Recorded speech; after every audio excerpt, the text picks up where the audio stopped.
Good afternoon, good evening, good morning, whatever time it is in the world, wherever you are tuning in from. Shrihari, how are you doing today? I'm good. This fine evening, I should say, John. How are you doing? Yeah, not too bad. I am Mhm. not across any tennis from today, so what have I missed? Well, Zverev got through Dimitrov comfortably. Fritz was involved in a 30-point tiebreaker in the first set against Lehechka, but Okay. he won that, I think, 16-14, and then it was 7-6 and 6-2 or 6-3 or something to that effect. Um, And Wawrinka got his match done against Nakashima, 6-3 in the third. And of course, Borna Choric took out Sebastian Korda, so the defending champion is on the way. Yeah, that's Yes. pretty much it. And of course, Novak Djokovic and Nikola Kakic. I don't know if I'm pronouncing that right. Both of them It's are out. it's it's Djokovic, Shrihari.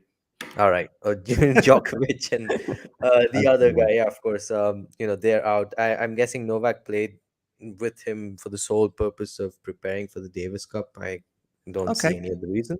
Well, I thought Um, it might be just because he's not played since Wimbledon and it's just another way of practicing. That's what I thought. could be, but the fact that he picked, a particular, I mean, his compatriot to be his partner, I think that's where I was going essentially. But nonetheless, and of course, Musetti and Evans. I think Musetti's taking the first set, 6-4. Winner Okay. of this plays Medvedev. Could be a repeat of their match in Toronto. Yes, so I've actually got Musetti Evans on my screen. What's happening then with Monfils and Norrie? Have they started? No, not It's yet. Yeah, Monfils won the toss, chose to receive, and I think Okay. they're warming up. Yeah.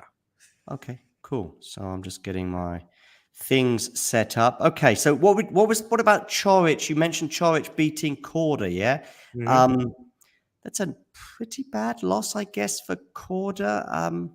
I know Chorich is the defending champion, and maybe he has good feelings. I see David Fokina beat Echeverry in straight sets. Humbert beating Fils in 3 sets. Um, I Hmm. mean that was just such a random one. I remember speaking to Jack yesterday about Humbert Fils and just having no idea which way that would go. Oh, I see Popperin as beating Altmaier, and as you mentioned, Musetti won the first set against Evans. Yeah, one thing about Poprin, I think Nicholas Jari was supposed to be second round opponent, but he's withdrawn because his wife is expecting Okay. their second child. So Poprin, being a lucky loser, goes straight to the third round. Okay. Yeah, let's talk about lucky, right? Like in every sense of the word. Um, and yeah, I remember earlier today as well, Tennis TV put out this montage of how it was the first time since 2013 Indian Worlds where all of the top 20 players are competing at a Masters event, and then like 20 minutes later, Hachanov withdraws. So that went up in flames. And so yeah, it's been a little messy with withdrawals. Did you say Obviously, Hachinov is everybody. withdrawn? Yeah, Hachinov was supposed to initially Play play Murray. Murray, who Yeah. withdrew, and it was Mm-hmm. replaced by Altmaier. And Mm-hmm. I think, Gotcha. yeah, Hachanov withdrew. I don't know who replaced Altmaier. Was it Popyrin himself? I think so. Uh, well, Um, anyway, there we go. Mm. yeah, so okay, the match is just underway. Okay. Right Cool. there it is. My Sky TV has just decided to just show people wandering around in the sort of in the bowels and the shops of Cincinnati. When I say the shops of Cincinnati, I don't mean like downtown Cincinnati. I mean the tennis shops in and around the Right. grounds. But I'm sure that they will be taking me to a court very shortly. And it looks like they're going to take me to Cam Norrie, Gaël Monfils. I see Cam Norrie is serving. Yeah. Does it really make much difference if you choose to receive or otherwise? I don't really know if there's a lot in that. I personally think it would be better if you serve first, just because spoke about this, the changeover when you're up a break, you're 3 games ahead as opposed to 1 game ahead when you're serving first as opposed to when you're receiving. Some players, they just feel okay, they're all having a really good serving day, or they just don't feel that confident, so they will think, okay, maybe if I get the early break, or even if I get the early break and I have I'm not serving too well, it's going to be back on even terms before they they get into full flow. I guess that is sort of the psychology behind receiving foot. But then almost every player from the newer generations, if you will, just choose to receive. So I'm not sure what the Could be windy uh, conditions as well, might have an effect on that, and you might. I don't know. I mean, to be honest with you, I think if you obviously win the toss, you can also choose which end, right? That's one yeah, option that you have. Yeah. yeah. So yeah, or maybe he just doesn't feel confident on serve or all sorts of things. How was the match yesterday, by the way? Berrettini against Felix. I know you did commentary on that one. I found it tough to call. I know Jack was going for a Berrettini win, but I mean, Felix, is he back? Um, maybe. By the way, can you hear me? Yeah, I can hear you. Okay, yeah, it's just showing me one bar here, and you know the history behind my internet anyway. So, yeah, Felix, and I know Ghosty's gonna come up with a joke, but yeah, Felix had a pretty good comeback win yesterday. He started to get into rhythm from, I would say, 3-5 in the opening set, where he looked completely washed, and Berrettini was holding comfortably. And then after the first set, and I think Felix also had a couple of break points to get back on even terms in the opening set itself. But then even after that, it felt like he had the momentum. Berrettini was just completely um, sort of subdued and played a terrible second set. And obviously, the third set was decided by that one break. Was it 3-4 or 2-3? I'm not sure exactly, but I think it was 2-3. But yeah, that was a pretty big win for him, especially because Berrettini was also 4-1 in the head-to-head against Phoenix going into that match. That helps a lot, even though, and Berrettini wasn't seeded, and both players have had pretty tough seasons. All in all, I think their win loss is sort of similar, or just above 50% or around 50%. But obviously, Berrettini was the one getting back into form. Making the Wimbledon fourth round. He didn't have a bad loss in Toronto, lost to the eventual champion center. And Felix, he hadn't won a match since Lyon, I think, before withdrawing in the quarterfinal. So he needed that win. Yes. What did he lose 4 or 5 in a row? Felix Mhm. before that. Monfils Yeah, is and broken, by the way. There was a Cam Norrie yeah, double fault in this first game, and it's a break of serve. But yeah, I interesting. mean, Felix had lost 4 or 5 in a row before this. I think five. There were um, two Watanuki, Grand Slam Courtney, matches. Oh yeah, it was four. It was four. 4. There were the two Slam matches. I don't think he played before Wimbledon Okay. anyway.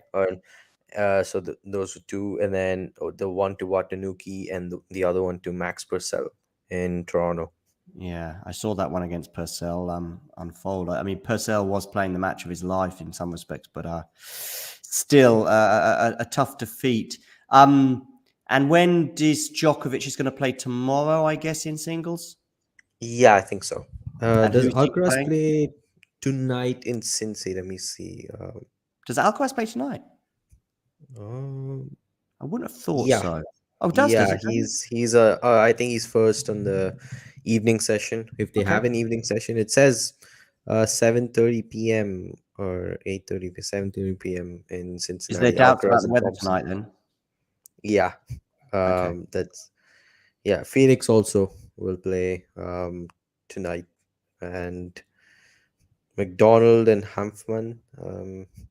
I know that they're the ones who would play Runa, I think. Okay. Yeah, so Hanfman again is a pretty dangerous floater. Not being seeded in any of these tournaments, but he is taking some big names out, and he's been pretty tough. I think he took Fritz to 5 sets in Wimbledon and beat Rublev in Rome before making the quarterfinals. Beat Tsitsipas in Mallorca. He's a pretty good start for Monfils, I Very guess. good start. Yeah. And to be honest with you, he's having a mini resurgence, probably if you include the French Open 5 setter. I think Yep. that result came from nowhere for me. That was against Baez, wasn't it? I mean, that's a Yeah. tough loss for Baez, I think, considering his Yeah, play. 4-love up in the fifth, and he loses it. Oh, That dear. I must didn't know really. that. Yeah, he was I 4-love up. He had a break point for 5-love. Oh, my goodness. Um, yeah, that was a massive comeback. Monfils was cramping. He was using every last bit of juice that he had to get over that line, and then he did, and eventually withdrew. Uh, to not many people's surprise, really, against Runa in the second round. We've got a lot of comments in the chat. I haven't actually addressed any of them yet, but I will do so now. Nurlan is asking if his boy is in the commentary box today. I guess that's some sort of camaraderie that him and Damien have. I've heard one or two things about this. And I've seen Nurlan before say, "Where's Damien? Is he coming on?" I think there's a bit of a teasing thing going on there, but I'll have to catch up with that some other time. Ghost is asking who his boy is, and he hasn't responded. So maybe Nurlan was devastated when he saw me on the show as opposed to Damien. Sorry, Nurlan. Either way, can you hit the like button for me? Anyway, Ghosty, of course, is with us. Thanks for joining us, Ghosty. I'm sure you've already hit the like button, even if you haven't done so already. Chorich looks like he's grown some of those brains that Kyrgios was talking about. Good for him. I'm not sure what. I didn't really see at the match, so I don't really know how that one panned out. But yeah, Sebi Cord, obviously disappointing for him. Anastasio, I think, was suggesting that maybe Alcaraz is second on the evening session. Unless she's talking about a different player. Yeah, probably. Yeah. Yeah. Krejcikova lost, did she?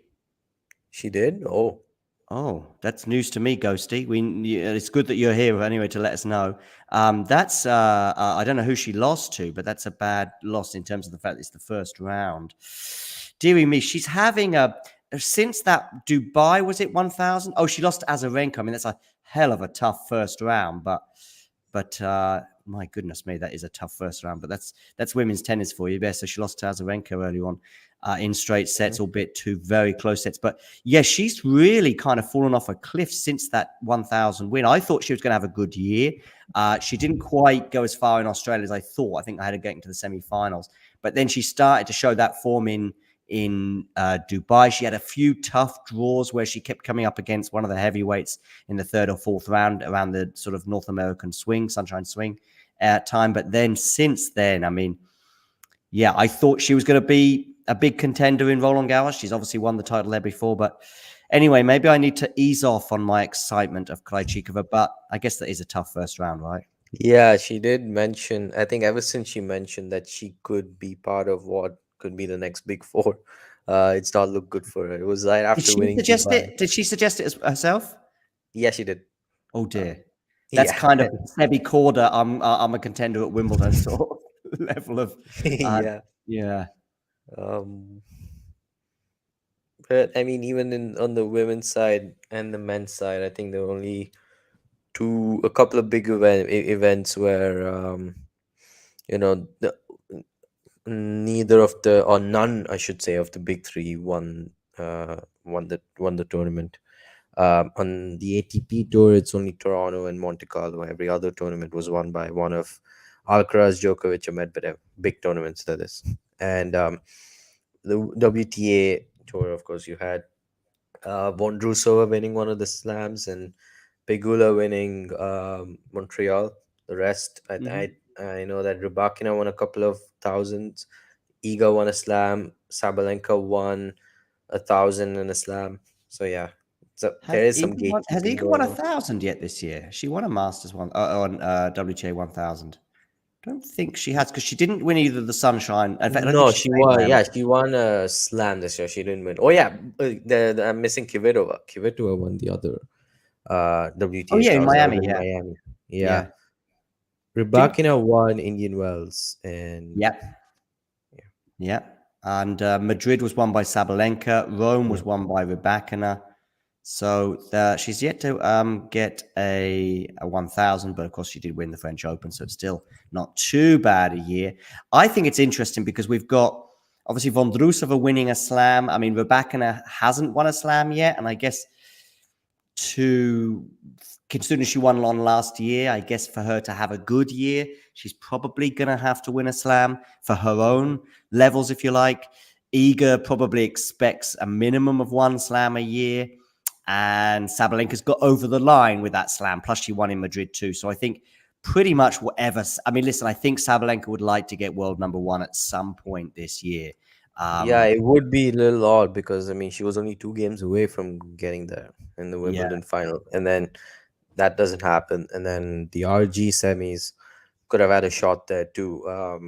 Match yeah, point 5-2 up, loses yeah. that. So she is having this fix in semifinals, if you will, in Grand Slams, and of course the one semi-final that she did win was against Magda Linette in Australia. The rest, I think all of the other semis which she lost, most of them she could have won. There were the two US Open semis, one to Leila and one to Iga the last couple of years. The first one was to Pliskova in Wimbledon, and then yeah, the Mukova one at RG. So a lot of them, I do think they could, and the one to Jabber, I do think Sabalenka would have been the favorite if she won that. I didn't really see Vondrousova beating Sabalenka if that was the final.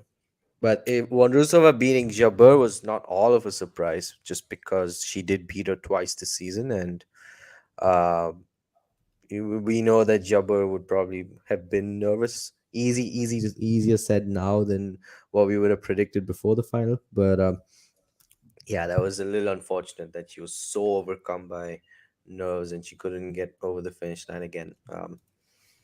Hopefully one day, you know. Yeah, I mean, to be honest with you, I feared the worst last year. After she lost those two finals, probably Wimbledon was a bit more painful just because she was a setup, and I think Yep. Rybakina wasn't the Rybakina who we know today. Evans is a breakdown in the second set as well. So since Washington, he's on the verge of back-to-back defeats.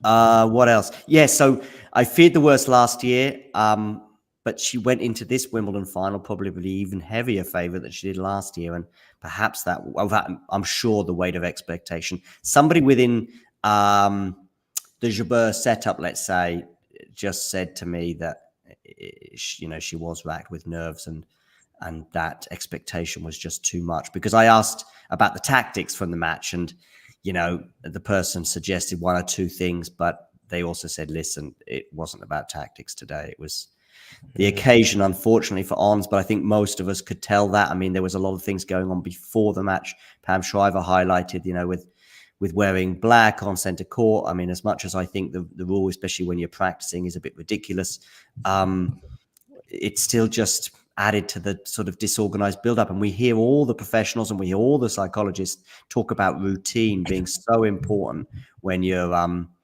when you're trying to keep cool. And of course, she emerged, I think, 10 minutes early or something. I mean, that's the worst thing you can do. When you're anxious, you're waiting for your opponent. I even sometimes think about it just when I'm playing. I was playing earlier, and I was thinking at the changeovers, most of the time I prefer to make my opponent wait for me rather than the other way around. It depends on what's going on in the match, but yeah, that's just something I think that hopefully she gets one more shot, Yeah. and she may get another shot. I don't Sadly, I know. felt like this was she may not get a bigger chance than this because she did all of the heavy lifting and then Yeah, yeah. lost in the final. I mean, Kvitova, Rybakina, Sabalenka, and then doesn't win the title still. That's got to sting. Here's a comment as you would expect from Ghosty. Um, Oh, hang on. I need to have a look at what's going um, on. What's Ghosty up to? What's the rule? You can't wear black. Yeah, yeah. Oh, no, so much sunscreen on. It looks like he's been diving headfirst into Evo's bowl of nose candy. Hey, there you go. Sorry, that took me a second to get what the latter part meant. Yeah, you yeah. can't wear Ghosty. You can't wear even in practice. Pretty much, you can't wear anything that isn't predominantly white. I know the women this year, there has been a slight relaxation with their sort of undershorts, if you like, that they can wear in different colors now. But the Wimbledon rules did get more relaxed. If you look back at the 80s and 90s, they were wearing a bit more color. And I remember Stefan Edberg had what I think was SE written on his shirt. And I remember Ivan Lendl having lines going across it and stuff. And you'd find a lot of the outfits in the 80s and 90s were about 80% white, 20% colors. Andre Agassi, though, because he was upset with that rule, when Oh, he did finally relent, he went crazily white. He went over the top. You could barely see the Nike sign. But it was funny Norrie because, just broken back, oh so yeah, he it's did. 2-1. Yeah. Yep. Yeah. Apologies for going off on my Andre Agassi No, tangent there. right. I mean, we did that a lot yesterday, Damien and I. Oh, that's And it. there That's was, fine. yeah, I mean, Ghosty and Elena and, a few others were just like freaking on the comments and we were engaging. And then Damien and I, like, we would remind each other, oh, by the way, there's a match going on. And, Felix as a break point or Berrettini as a set point or something like that. But yeah, about the rules, and there's another sort of change in the rules since last year where players are getting to practice on center court. There was not a thing before last Oh year. yeah, that started last year, I think, wasn't it? Yeah. Yeah, and Novak mentioned that he's not particularly a fan of it, Oh, is he just not? because yeah, because he wants the grass to sort of be so so to speak virgin or not touched Hmm, when hmm. play is to begin, and he's the one who's begun play on center court the last 5 years. He's won so many titles in a row that he got the opportunity to start play on center court every year. Obviously, Alcaraz, that's something Alcaraz, the honor goes to Alcaraz next year. But yeah, he mentioned that he was not a fan of it. I'm not sure what the other players think. And we I saw think that he and probably those that are not as familiar with Wimbledon as Novak is probably like it a bit, especially if they're having a pretty short grass court season.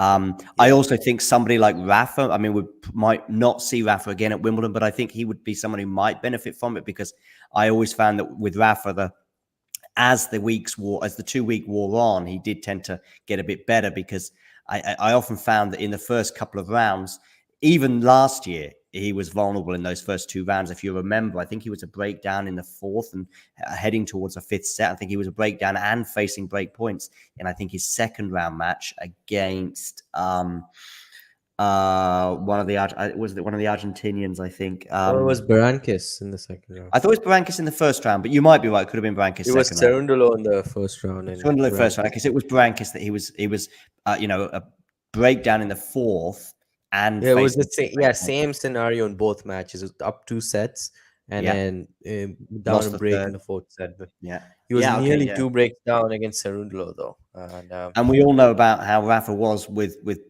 Brown and who else did he lose to early over the years? oh yeah, the He's had three or four horrible. Rosoli, Kyrgios, Yeah, Brown, Risol, yeah, Mueller. yeah, It's Muller quite a as list well. there.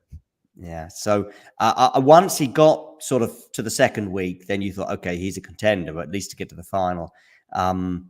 But so I think bearing that in mind, I would imagine he would like as many people practicing on centre court as possible. Whether we get to see him at Wimbledon or not, I don't know. I've seen lots of stuff with him on holiday recently. Yeah, then Enjoying there's some bizarre report saying that he's about to call it quits. I mean, you mentioned it. It was Craig Shapiro who said that yes. he. Craig Yeah, Shapiro's I been at don't know about how 50-50. reliable he is though, but Yeah, there's I some don't know. report. I don't know who. I mean, I've not heard anything since he tweeted that. He said, "Yeah, my people on the ground or something." I'm sure he does have one or two contacts at the probably the Nadal Academy, and they say it's done, and it's apparently the foot rather than the hip. But that's 4 to 6 weeks old, that story, and I've not heard anything else since. And his press conference, at least, which is the last sort of public word we've had on it, he said he was going to give it one more year. Probably he doesn't know himself. That's what I would imagine. Like Nadal doesn't know himself, so Probably, yeah. I think he didn't know himself until 4 or 5 days before the French Open whether he was going to participate or not. And various people said he would, various people said he wouldn't. But I think we're all speculating because he didn't know. If he knew, you wouldn't have seen him practicing on the Monday. He was practicing on Hmm. the Monday 5 or 6 days before the tournament. And that was the last time I think we saw him on a practice court. And on the Wednesday, I guess he probably practiced again on the Tuesday, felt his body, knew he wasn't going to be able to be 100%. So that's when he called the press conference for the Wednesday, and he said he's not participating. Or it could have been the Thursday, but that is for another day. Hadad is serving for the first set against Mukova. Oh, Yeah, yeah. Oh, we've got Nurlan here back in the chat. Funny enough, Rafa actually warned someone for grunting. Oh, yeah, that was funny. Yeah. that was Sonego, yeah. Yeah, Uh, it's funny. I mean, I do think he had a point because some of those grunts were quite delayed, but of oh no, course, yeah, Sonego, you can kind of tell that there is some sort of hindrance in each of them. yeah, Um, and maybe he was given a soft warning because I've not seen as much since from him, but I don't know. okay, I have no idea really. That was interesting because Sonego broke for 4-all, and then Nadal called him to the net and sort of had a yeah, word with him, and he got broken again, and Nadal served it out, and there was a long exchange at the net. Yeah, I do. I was actually in the stadium for that. Yeah. I think I went in with my sister, funny enough, and a couple of the guys from the Game to Love podcast. I think so. We were the four of us. And my sister didn't have centre court tickets. The other three of us, we sort of had access with our press Mm-hmm. passes, but she didn't. But at Wimbledon, and I think a lot of the tournaments, to be honest with you, you can sometimes squeeze in if there's a few seats, because that was the last match on, I think, that particular day. It was a Saturday. Anyway, Musetti's still up a break at 4-2, although I just see Dan Evans punching, not punching Musetti, punching the area with delight, I should say. Honestly, I wouldn't be surprised if Dan Evans punched Musetti. Really. I know I like him. He's a character.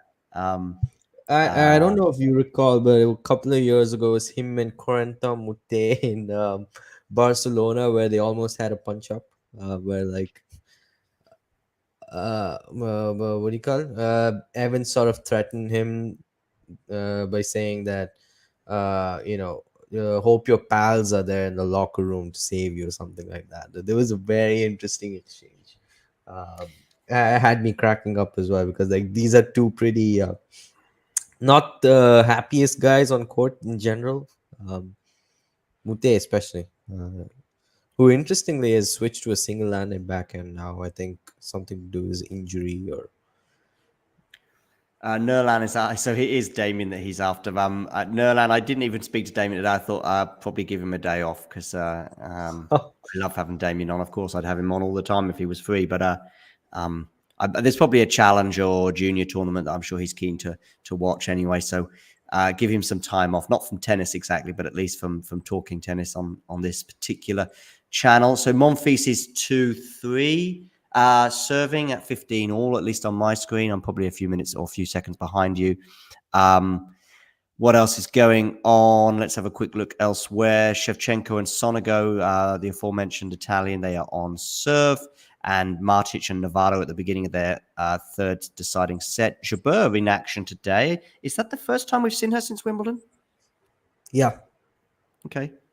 I know she withdrew from Montreal. That might Was it be just another? sensible rather than. Did she cite an injury or? I think she was struggling with something and was sort of a precaution. Yeah.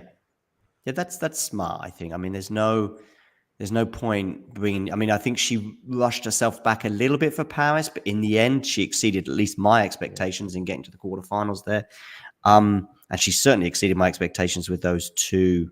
Okay, Anastasia, Ghosty he's is saying predicting what would have happened if. all bark and okay. So if Evans and Mutet, I don't know, but Evans against Musetti, I'm going Evans if that ever. But there's no tension. I shouldn't build this up because nothing happened. I said he punched, and then I left a pause, and then I wanted to emphasize it was the air rather than his opponent. But anyway, Anastasia is saying apparently that there might be one or two little issues with the knee, but as you said, maybe more precautionary. But fingers crossed. I mean, I think Cincinnati plus the US Open is enough build up for these experienced Yeah, guys in particular, such as her and of course Novak as well. I just think there should be something done to sort of increase how many grass court tournaments are there on tour at the moment. Just too sparse. Yeah, but it is a shortish season anyway, and I think Yeah. we put back the French Open by a week over the years and Wimbledon too, something like that. So there's a 3-week gap at the moment, I think, between the two tournaments. Yeah, it's sort of back to a 3 or 4 week gap, Yeah, because now you have a couple of the clay masters that are 96 player draws, so they're spanned over 10 days as opposed to a week. And I don't know if I'm particularly a fan of that, especially uh on the women's side, just because there isn't anything separating WTA thousands and slams anyway, aside from the fact that maybe they play 10-point tiebreakers in deciding sets of slams, and maybe you play a match or two extra. That's it. Monfils and Norrie are at 3 all. Who are you tipping to win this particular encounter, by the way? Not Norrie or Monfils? This, I'm going with Nori. I just feel like he's going to be the most steady one, and I was not too worried when Monfils went up a break early. I just felt like Nori would still find a way steady ship. Um, I mean, Monfils is the form player of the two right now, I would suggest. That's true. Like you mentioned, there isn't anything to suggest that Norrie should be winning this, but especially because, yeah, Norrie's not been playing well at all for a while now. Even Los Cabos, where he won the title a couple of years ago, made the final last year, lost early. But it was just a gut feeling. I felt like, okay, this is where Norrie is gonna sort of he even lost early in Toronto to Dimino. It was the first round. So there is nothing suggesting that Norrie should win this, but I just felt like if there is a match which would sort of get Norrie going again, it would be this one. Yeah. Monfils not too not predictable anyway, right? It's just with what he's gonna bring to court, and it looks like he's sort of hobbling anyway already. So I guess it's just safe to pick Norrie in a match like this. And Yeah, bad he volleyed is okay. miss. He's A bad struggling volley. big time, seeming. Yeah, a bad volleyed miss here from Dan Evans. My stream keeps switching from Evans Oh, Musetti and back, but it's okay because actually Evans Musetti is getting to a crescendo right now. Evans is serving to stay in the match at 3-5, but he just missed a really horrible volley, and he was like this with his racket and was about to whack the net with it, and decided. okay. So what happened with Monfils was that he's mid rally, and then he's about to I think tee up for the backhand, but he feels a pretty big strain on his, I want to say, Oh, left leg, and oh, he's just hits a half baked drop shot and starts limping to his chair, and how oh. he was hobbling quite heavily, such that he had to actually grab onto his seat to get some support while he takes his seat. Um, Did he grab his calf? Did he say?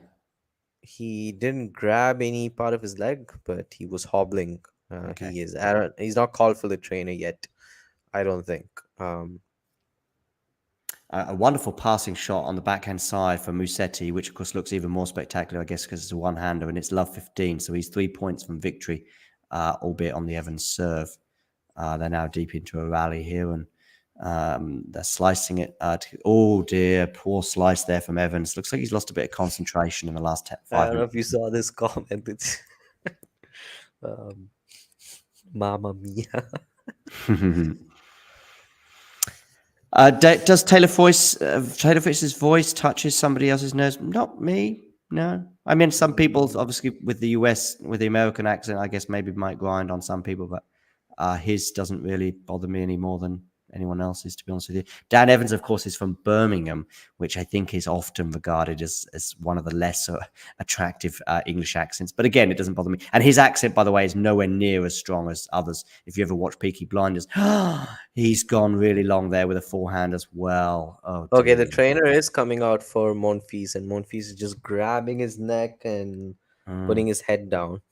So it's pretty serious from the looks of it. mm. And yeah, he Well, has his he has his head buried in a towel. oh, dear. Yeah, this is unfortunate because he's at a stage where he's one major away from just calling it quits. Um, Yeah, but it could just be a muscle strain. I don't know. I'm Ooh. not. I can't tell you. And if that is, then well, the problem is it could be a couple of weeks. It depends on how bad. Mm-hmm. I try to get a screenshot of this. I've noticed actually a lot of them are not. I can't take screenshots anymore of certain matches. Put it that way. Oh, what a backhand return winner from Oh, Musetti to is win it it. just that your service doesn't allow you to? Or, It's basically they've got the technology now to stop you from taking screenshots, which is good lord. yeah. The last thing we needed, right? I I mean, know, I know. it's just. So actually, what I sometimes do is I just take a picture of the TV. It's better Oh, than okay, yeah, that's why I've been doing that of late. yeah. You might have seen me Tennis do that TV, actually. at least they allow you to take screenshots. But the moment they see any clip, I mean, it's crazy. Like there's a DMCA report in my Yeah, yeah, email. yeah. Uh, Yeah, I think I- you're right. Or it could be the knees just tweaked somehow. Might be a ligament even. I mean, sometimes you say ligament sounds terrible, but I do think it's probably a short-termish issue. It's not like he snapped a ligament or something like that. But it Mhm. might well be the end of his day. Let's have a quick look here. They're showing me a replay of his movement. Yeah, he just felt it a bit. Yeah, I think his day will be done, and it'll be done Most anyway likely. because there's just not. It's not worth risking with obviously the U.S. Open less than 2 weeks away. Yeah. If I can, I'll just share a screenshot. Of, there it is. Um,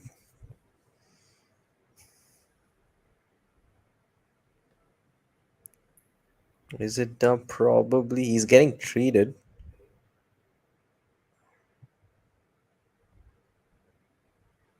We'll see. I'm tweeting a picture of my TV anyway. Oh yeah, nice one. Well done. You've already done it. Yeah. Well, let's see. Let's see. He's still getting the treatment, so he's not writing off his day just yet. But I just don't think it's worth the risk. I mean, I don't think he probably thinks he can win this tournament, and I don't think, um, he might not even win this match, even if he was fully fit. Yeah. What even happened with Evans since winning Washington? Um, I mean, the match with Diallo probably played the best match of his career thus far. I think that's 48 hours as well after the title in a different part of North America, albeit not that far away. We often see that, don't we? But of course, Evans now back-to-back defeats is not great, but Musetti's a tough first round, I suppose. Um, Yeah, he is. he was also just playing unbelievably well, and I think he was just peaking in Washington, and to sustain that week in, week out is something that not Yeah, many he tennis was players never can the player undertake. who would have a consistent level. Um, Did he yeah, did he just beat anyone really did he beat a top 10 player in Washington? I don't think he did he? I don't think he beat a top 10 player. He beat Taylor Fritz, actually, didn't he? Actually, so maybe he did. Yeah, maybe he did. If Taylor Fritz must be about 9 in the world right now, and I think he beat him in the Oh, he beat semis. So, Tiafo. Yeah, he beat Tiafo. oh, and he beat Tiafo too. Who's So number actually, 10? So it was Barer, Shevchenko, Tiafo, Dimitrov, and Griekspoor. Okay, that is actually a he didn't beat pretty Fritz. He good. didn't beat Fritz.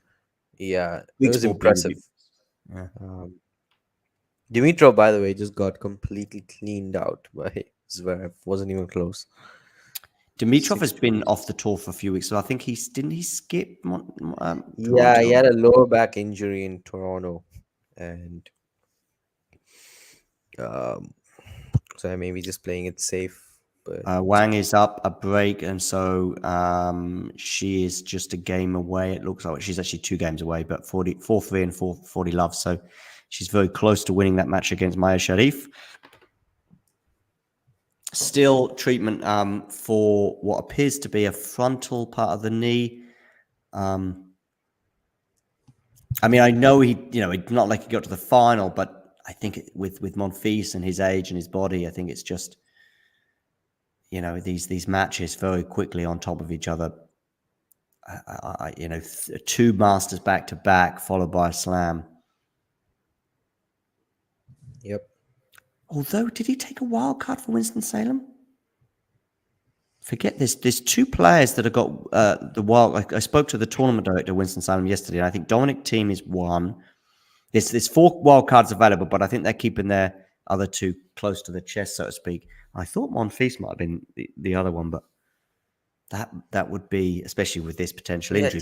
But team hasn't played since Kitzbühel, right? no, so he's Oh. looking at Winston Salem, followed by the US Open. Yeah, he's yet to win a Grand Slam match since beating Kyrgios in Australia 2 years ago. He's not won a Grand Slam match since then.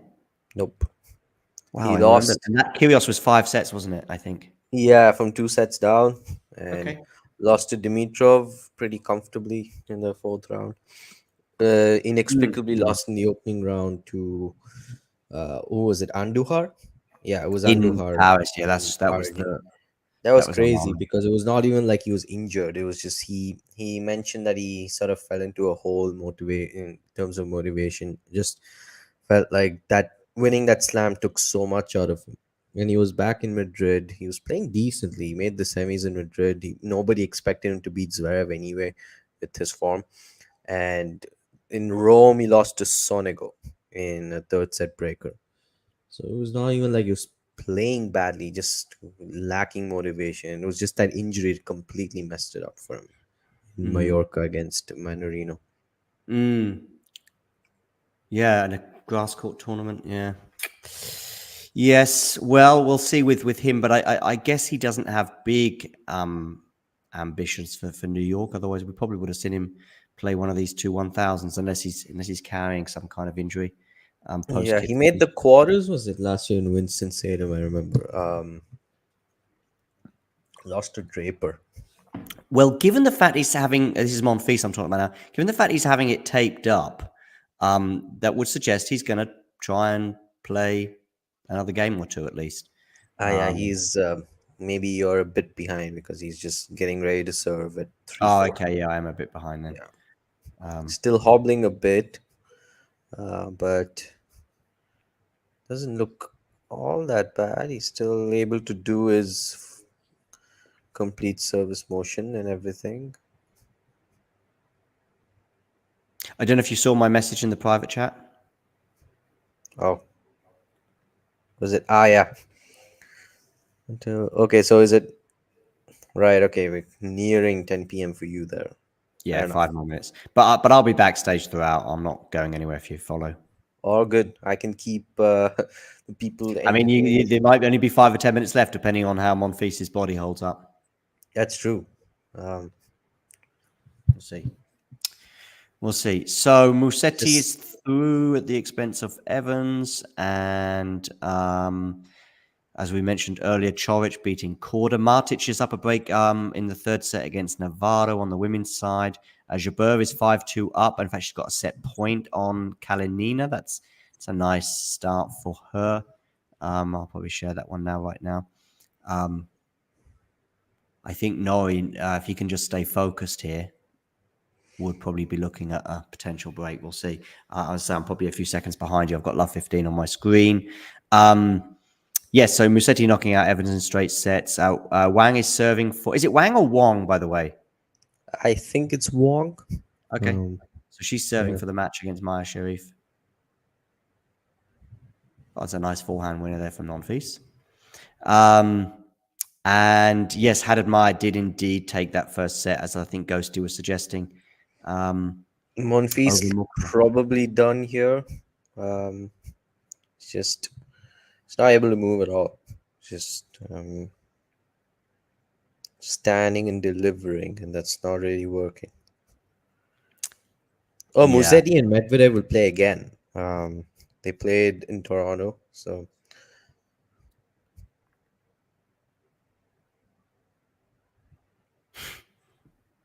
it's a funny tweet here, or quote from Venus after her win yesterday, I think it was, wasn't it?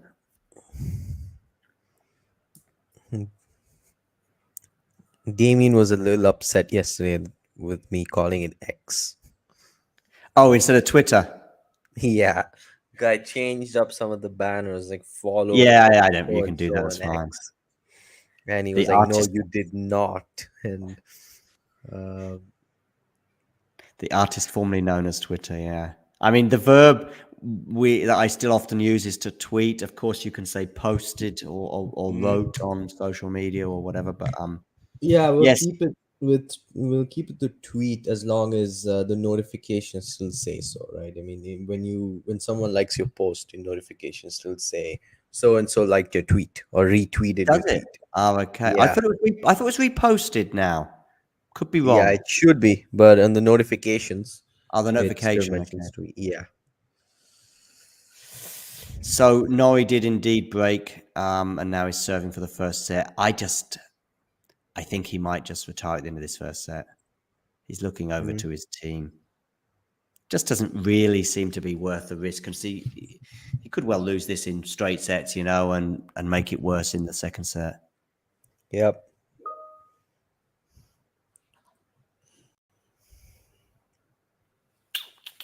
Make sure you hit that like button. And if you are new to the channel, subscribe. We've got plenty more action from Cincinnati throughout this week. But of course, the US Open to come as well in the next sort of 10 days or so, a little bit more than 10 days. Well, this time next week, I guess qualifiers will be underway.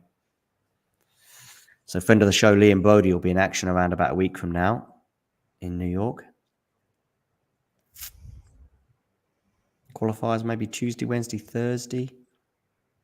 I like it in. I think it's Wimbledon where they get the qualifiers done and then they do the draw. In Australia, definitely they do the draw before the qualifiers are finished, which to me just doesn't make any sense. Oh, they do? Yeah, in Melbourne, yeah, yeah. Oh. They certainly did this year. Oh. I found it very Oh, bizarre. was it in 2021? I remember when maybe that was the exception because players they played the qualifiers took place I think in Doha that year before. Okay, Yeah, so maybe, or I think the draw was done. But I remember the qualifiers being as early as, I mean, the tournament itself was in mid-February that year. But yeah, the qualifiers I think began in late January, and then the okay. ATP So Cup yeah, that itself year would was have in been the different. first Yeah. week of Feb. Wong's serving for the Oh, match, but she's facing a break point, so they might so be is back in Norrie. play. He's 2 break points down. Yeah, I saw that. Yeah, Yeah, it's a shank there from Norrie went long. So maybe Monfils is motivated by my words of saying he should retire. Either way, I'm going to go backstage now. All right, Shirahiri. So I'll keep you entertained, but I'll speak to you right. soon. Sounds good. See you soon. Monfils just missed that backhand, but he still has another break point.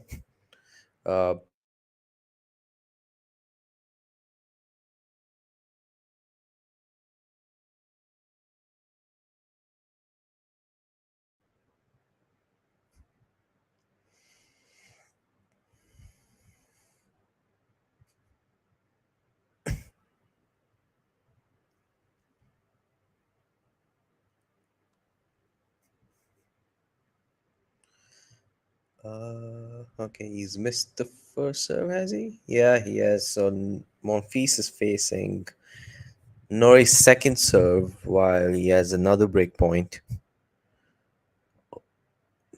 Norrie pushes that serve so wide.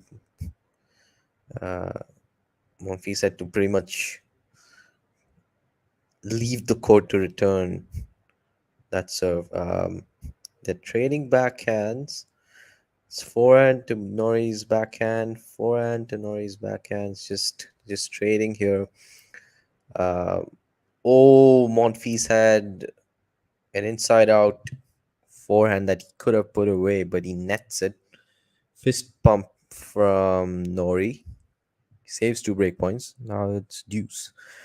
I mean, it's well, we've seen this so many times where it's not the easiest to overcome an injured opponent. You tend to focus more on the player and uh, what physical ailments they probably have and what exactly their limitations.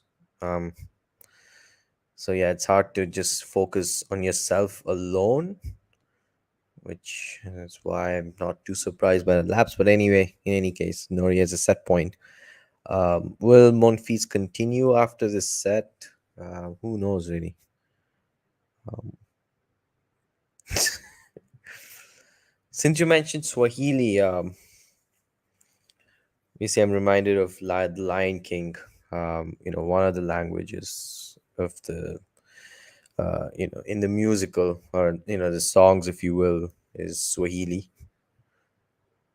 Swahili, Gosa, and I think there's another one. Afrikaans, was it? Yeah, and English, of course. Anyway, back to this match, and Nori has a set point. They're trading again. Monfils goes big on the inside out forehand, but Nori gets the forehand back. Monfils has another inside out forehand. Monfils, Nori gets it back. Oh, he belts that for a winner. And it's deuce. Monfils has just saved the set point. They cut to Svitolina cheering for Gaia. Yeah, I mean, since John obviously mentioned how Monfils is sort of an informed player. Svitolina is no slouch either. If anything, she's the better one of the two, having made the quarterfinal at RG semifinal in Wimbledon, sort of a dream comeback post pregnancy. Um, I think she is back in the top 20 in the race, if I'm not mistaken. It's pretty short time period to make a comeback like that. Monfils goes long on the forehand. He's not able to move as much, but he's still able to generate so much power on that shot. But then, it's a hit or miss, and sometimes when it does miss, it misses by a lot. Norrie has been pretty scratchy in this service game. He has another set point. Hakuna Matata Swahili. Okay, that's cool. Um, I think maybe there is the handful of songs that. Okay, and Norrie takes the opening set with the serve out wide, and Monfils just cannot return. And walking slowly to his chair, is he going to shake hands? No, he's not. We're going to continue for now.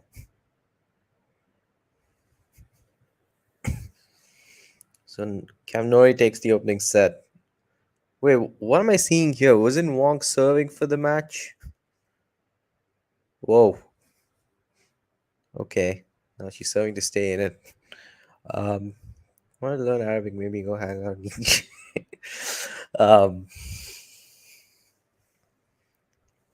yeah, having done my schooling here for most part, I did have to learn Arabic until the 10th grade. Of course, the most I can do is understand a few words and read uh, some of the signboards and some of the banners and stores. Nothing beyond that, really. But everyone just loves to listen to Arabic commentary that sort of circulates on X, if you want to call it now. You have some of these match points or championship points followed by ever so glorious Arabic commentary, and it's just, of course, over the top each time, but still very entertaining. A lot more entertaining, if you will, than some of our, or a lot of our commentators. We just don't have the best around, unfortunately. Um, Joint top.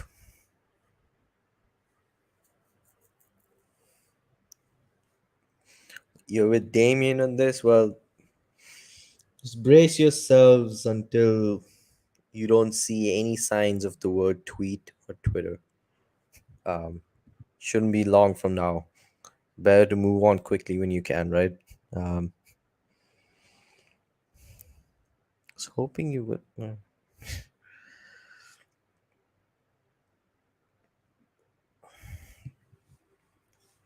Anyway, can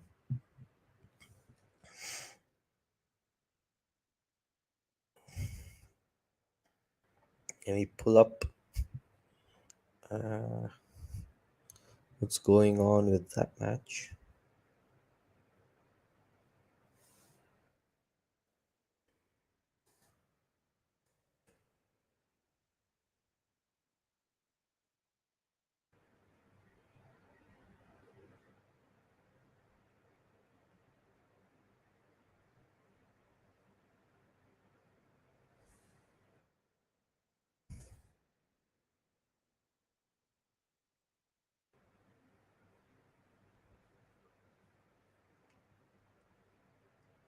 Oh, it's 30 all.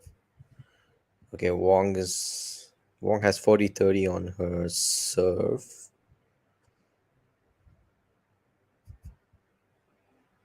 Sure, go ahead.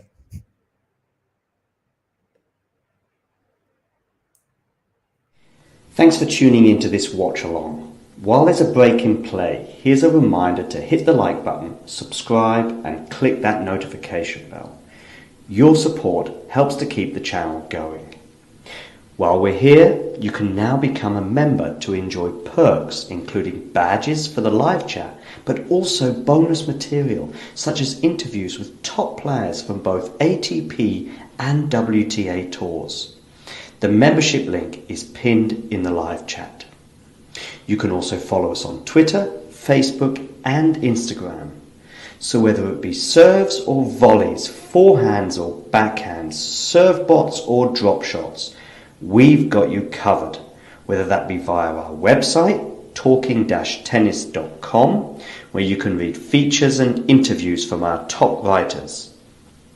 Or if you prefer us in audio form, you can subscribe to our podcast on Apple, Amazon, or Spotify, or wherever you get your podcasts from. Remember, we offer you wall-to-wall coverage via our regular watch-alongs, magazine shows such as Nick's WTA Weekly or Damien and Mario's ATP version. Plus, we deliver top content from people on the ground, actually at the tournaments, so you get even nearer to the action. So, what are you waiting for? Hit that subscribe button so you don't miss out on all things tennis. Might have to edit that promo for when we have to call Twitter X and we don't have a choice. By the way, speaking of which, I don't know if this has happened or just keep an eye out. All of you X users, I, without my knowledge, was following 2 or 3 verified crypto accounts. I realized that when I was just scrolling through my following count, as in all of the users I was following, and without my knowledge, there were like 2 or 3 verified accounts who were into cryptocurrency, and I don't remember following them at all. So I'm pretty sure it is something that is just done without my knowledge. Um, so yeah, back to the match though. Let me see what's going on with. Okay, so on Jabber is a set and a breakup. Looking good for her so far. Karolina Mukova is a breakup in the second set. About has 2 break points to go. 4-1 up. 4-1 up. Yes. Although Haddad Maya won the opening set eventually. Yeah, Wang and Sharif are in a deciding set tiebreaker, and it's 2-1 for Sharif at the moment. Is it? Wait. Yeah, it is. Just a little confused by the scoring convention here. I'm just following it on Flash Score. And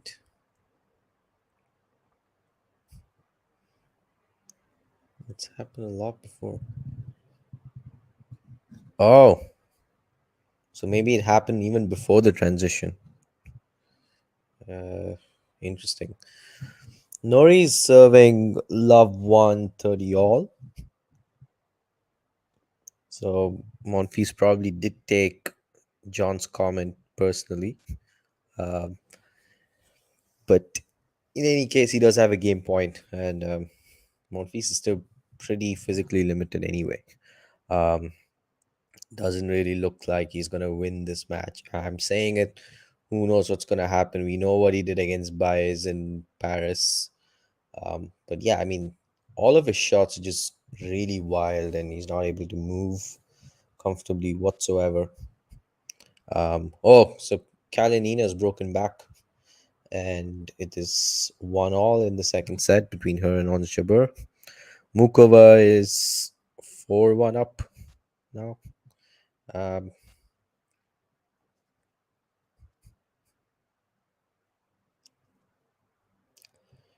Anyway, one piece is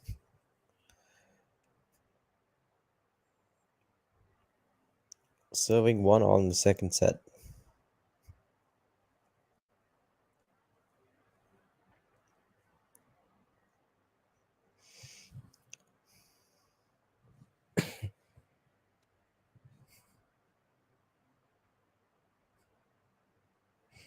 That's a nice picture. I thought that was a screenshot for a moment. That's when you know you've taken a really nice picture. Hi, Peaches.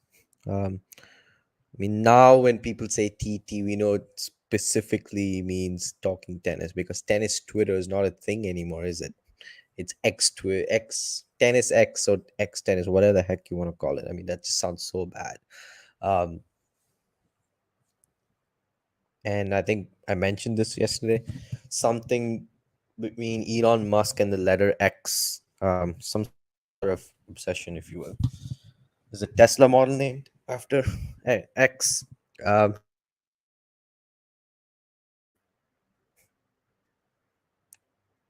one of his children named X Ash 812, if I'm pronouncing that right. Um,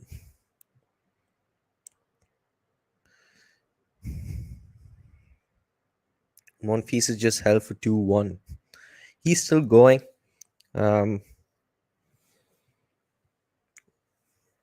probably loses this in straights, but I don't think he wants to retire. It's really up to him. Uh, Sometimes some players can get reckless in terms of playing beyond how much they can, really, and just exerting themselves and potentially compromising themselves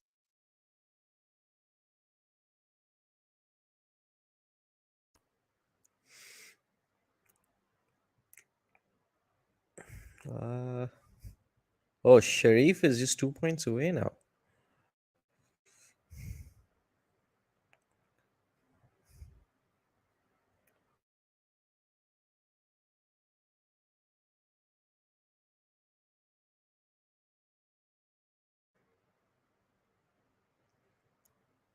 Hey, what is Swahili for you have bad internet? I want to know. Uh,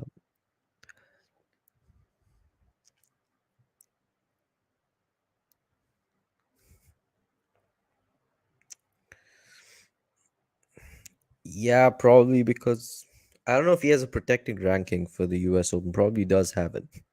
Maybe just wants more matches under his belt. But I, at the same time, I don't think he envisioned himself going all the way to the quarterfinals in Toronto. Uh, um, but yeah, I mean,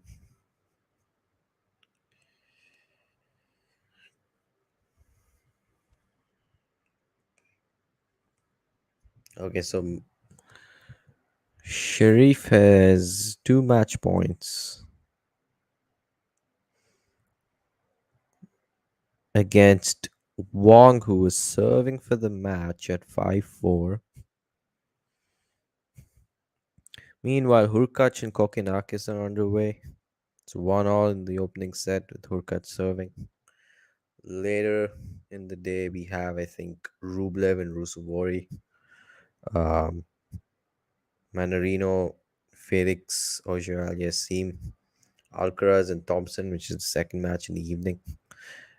Um,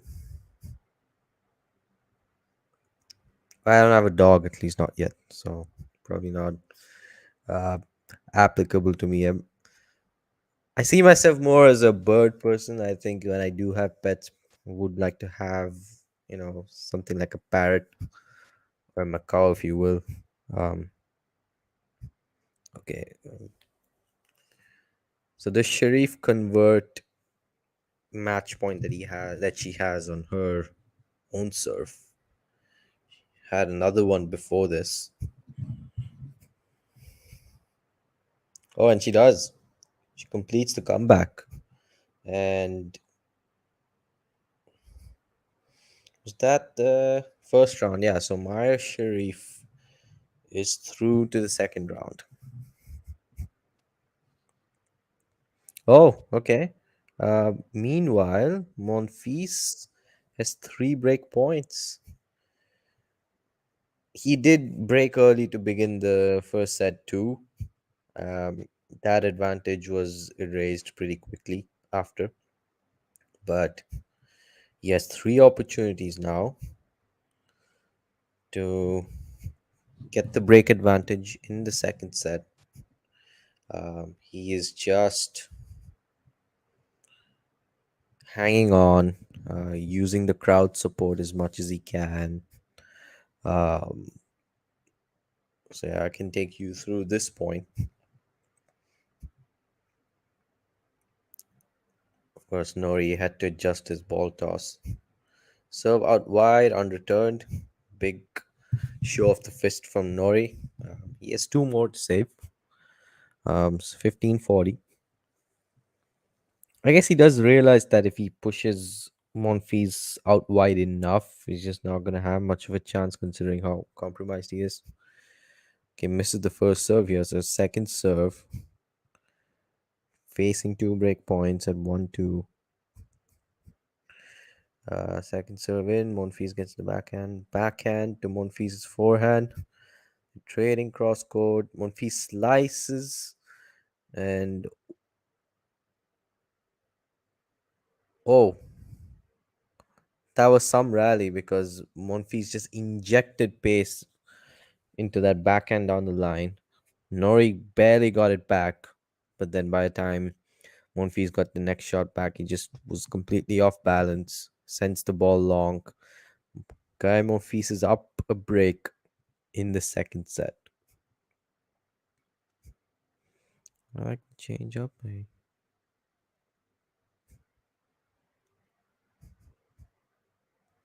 Yeah, but maybe no one does it like Norrie, really. He changes up his ball toss so much. I remember even Nadal sort of complained about it. It was a couple of years ago at RG when they played in the was it the second or third round? Um, I think it was the third round, yes, when he's complained about Nadal taking a lot of time between serves, and then Rafa said, "Yeah, I'm still not complaining about him adjusting his ball toss 25 times." Of course, Nori also beefed with Novak, or Novak rather beefed with Nori earlier this year in Rome, when Novak was just not too pleased with the loud commands, and obviously Nori hitting that smash at Novak, unintentional, of course, and he apologized. All that's been hashed, and all's good between them now. And yeah, I think we can go for another 1 minute break during this changeover as Monfils is just held for 4-1.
That promo just takes me back to 10 or 11 years ago when we were all so high on iMovie, uh, especially, on the iOS version, of course. Hello there, Kathy. A break they're playing, or you guys? They are. We just thought we'd take a break. Um, just Monfils and Nori are in the changeover right now. And follow, like on Twitter. Yeah.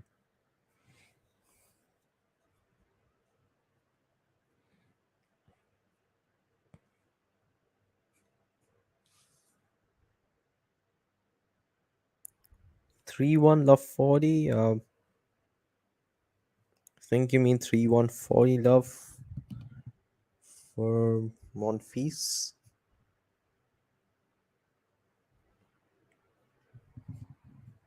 Um, right, yeah, and the sixth game is underway now.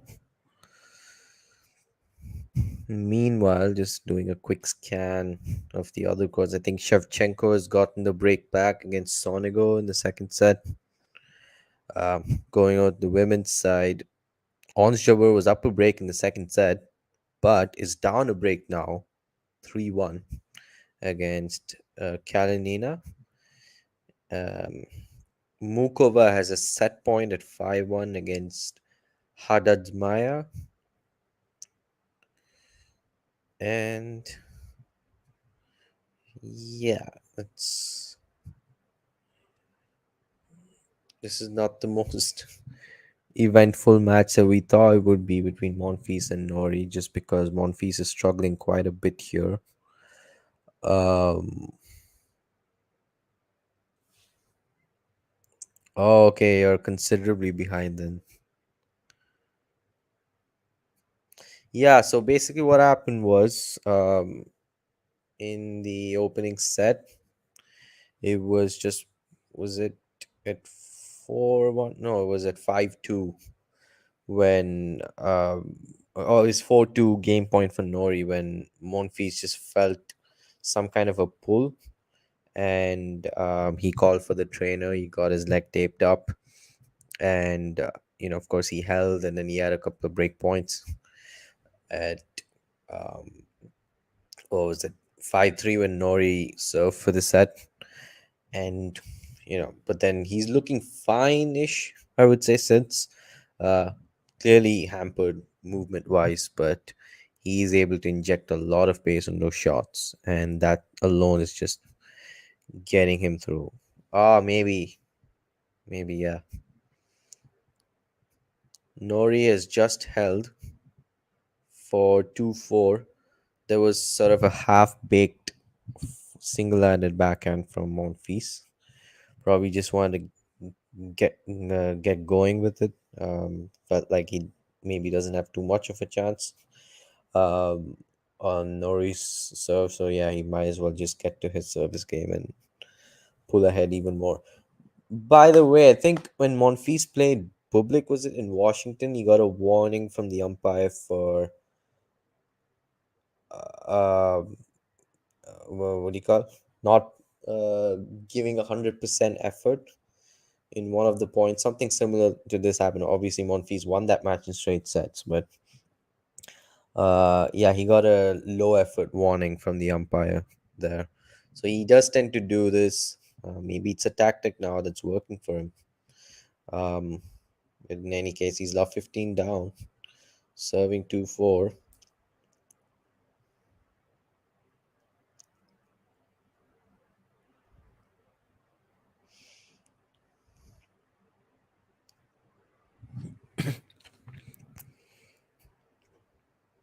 That was a huge forehand inside out winner from Monfils. That shot has been money for him, and yeah, as long as he can play that shot, you just never know what's going to happen in this match. I thought he would probably call it quits. John and I actually thought he was going to call it quits after the first set, and just because we'd wonder, okay, why risk, when you're physically clearly hampered. Okay, and Monfils sends, just as I speak, Monfils sent that forehand long mid rally, and there's a racket shake from Norrie who senses a chance here, half a chance, 15-30 at 4-2 for Monfils. And now is when we're sort of seeing a bit of an abbreviation in Monfils' service motion. He's not really bending his knees as much. Um, okay, yeah, and again, that forehand goes long, and Monfils is facing two break points. Is he? Yep. Oh, okay. Jabber and Kalinina are back on serve in the second set. Monfils saves the first break point, but has another one to save here.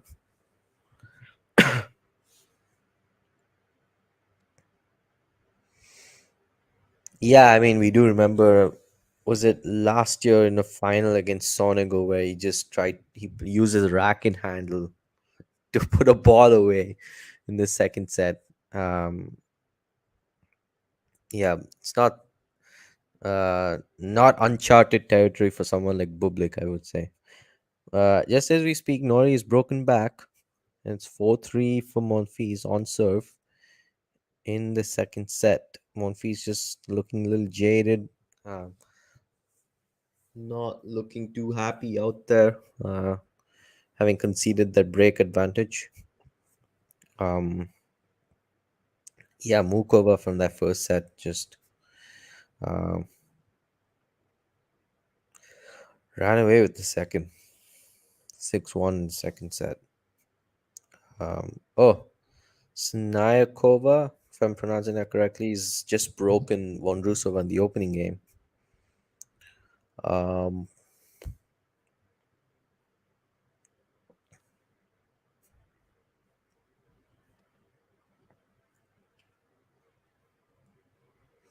Here's another changeover. Hmm.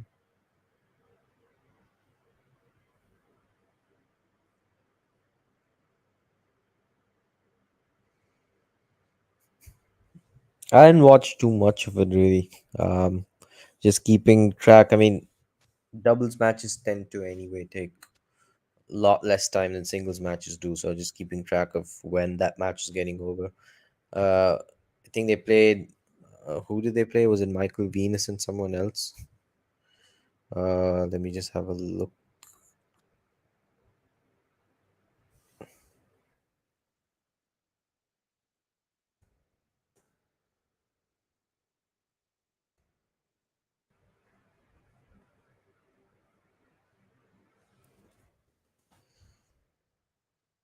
Okay, I see that Djokovic is playing Davidovich Fokina in his opening match. Hmm. Semi-finalist in Toronto just a few days ago.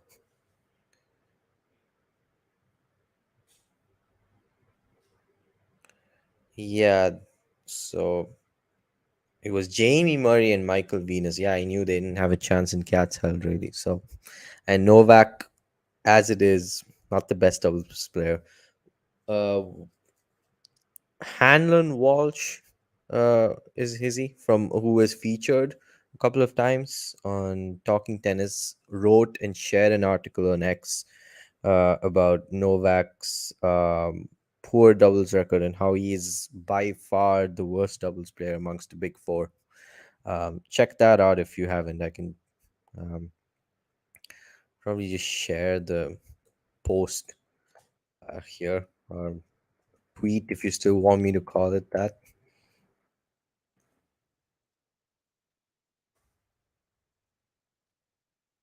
And yep, here it is. There, yeah. John is much quicker than I am. Um, and always helps to have someone backstage, especially when I'm so um, out of gas, seemingly. But let me see what's going on. And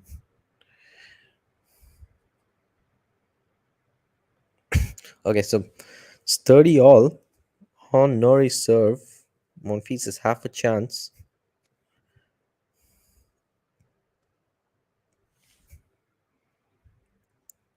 Okay, unsurprisingly, I think Vondrusova has chance to strike back already. Is there a timeout for one of those players, Mukova and Haddad Maya? I think the break's gone on for quite a while now.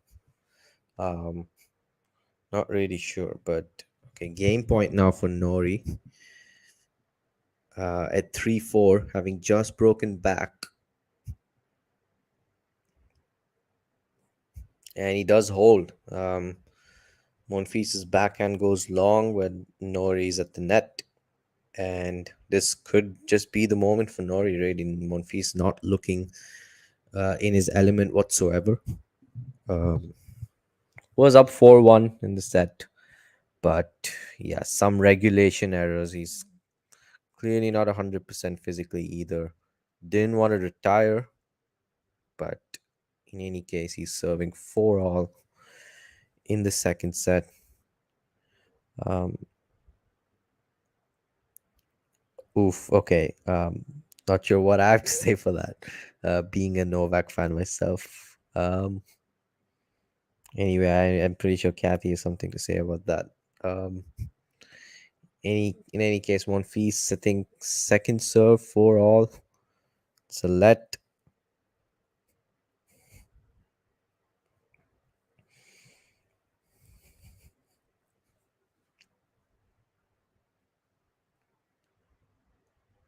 Okay, and Norrie's Backhand goes long. It's 15 love. Um,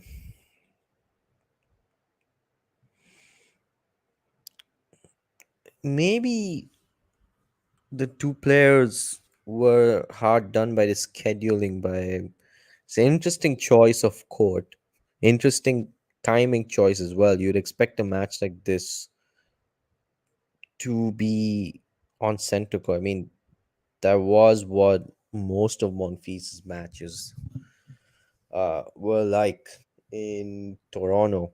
I know that he played Tsitsipas on center court. Um, Maybe did he play? He played Eubanks before that. I was on an outside court, yes, but after that, I don't remember who he played. Oh, I think he played Vukic again on an outside court. But then, yeah, this is quite a high-profile match, all things considered. So, um, okay, Monfils is 40 love. Some errors from the racket of Norrie.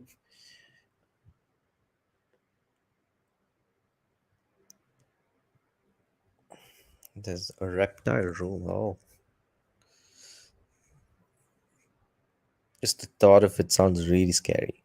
Um, 5-4 for Monfils. Norrie will, after this changeover, serve to stay in the second set.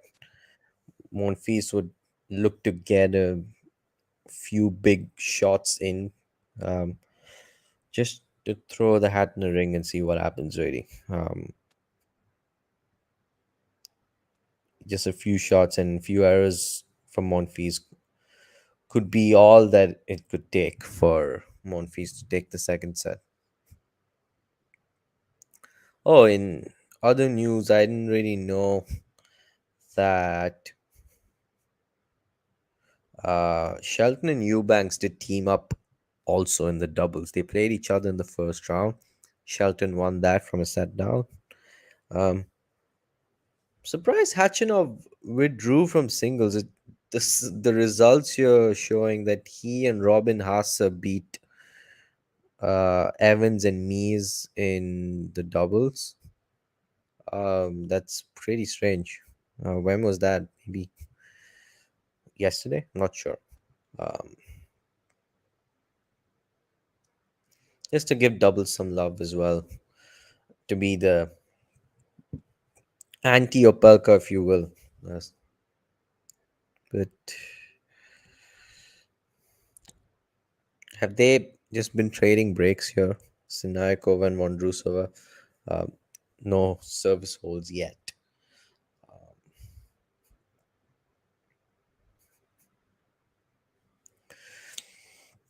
All right. The least I could do is take everyone through this game. 5-4 for Monfils. Cam Norrie serving to stay in the second set. Yes, Eubanks and Shelton did win. Um, right, Norrie serving. It's a fault. So clips the net, but sails long. So it'll be a second serve. And yeah, Norrie's doing that ball toss thing again. Second serve, Monfils gets the backhand into play. Huge shank from Norrie on the forehand. It's love 15. Um, yeah, that's pretty much all it could take, really. Some errors from Norrie. Monfils could unload as well. Uh, Norrie looks a little um, unhappy here, not very pleased, as he rightfully should be. It's a pretty crucial moment. Monfils gets the forehand back into play. Um, so they change trading cross court forehand to Norrie's back. Monfils' backhand. Monfils again, he's not really moving as well, but he's just trying to get these balls back. Trying to move Norrie around. Um, Goes inside in with the forehand. He goes down the line, pretty big. Goes inside out and he misses. That was the shot that was money for Monfils. Um, Looked like he had it set up pretty well for a winner, or at least to force an error from Norrie, but he nets it. Um, it's 15 all here for Cam Norrie. They're trading cross court again, and Norrie goes down the line with the forehand. Monfils gets it back cross court, and Norrie nets the backhand. So it's 15-30. Guy Monfils is 2 points away from pushing this match to a decider.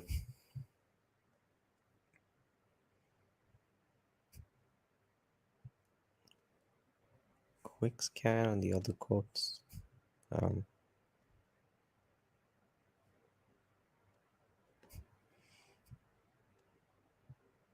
Monfils goes long there. It's 30 all. And there's the racket shake from Norrie. He knows how important this is. Norrie serving 4-5, 30 all. Serve down the tee. Forehand from Norrie, and Monfils doesn't get that forehand back. And Norrie now has a game point from 15-30 down in this 10th game, which could be decisive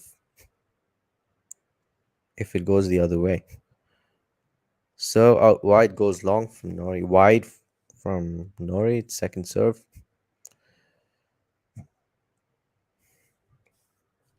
I'll get to Chorich's haircut in a minute. Right. Zarali here. Big forehand from Monfils, but Norrie gets it back. Some huge forehands here from Gaël. And yeah, he gets the winner. So they were back to back forehands. And then he went inside in, wrong footing Norrie. And it is deuce.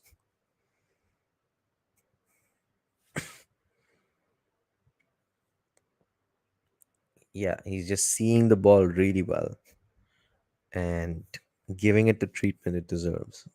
So deuce. Serve down the tee with so much spin on it. Monfils does not get the serve back. It goes long. It's game point for Norrie again.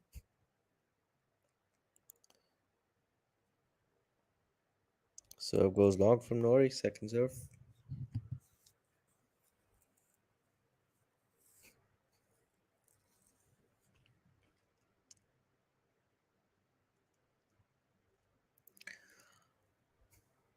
Backhand from Monfils. Forehand from Norrie. Backhand to forehand. They're trading cross court. Norrie. Oh, that's in. Okay. Still trading. That forehand looked wide from Norrie, but then eventually he does net the forehand inside out. And we're back to deuce.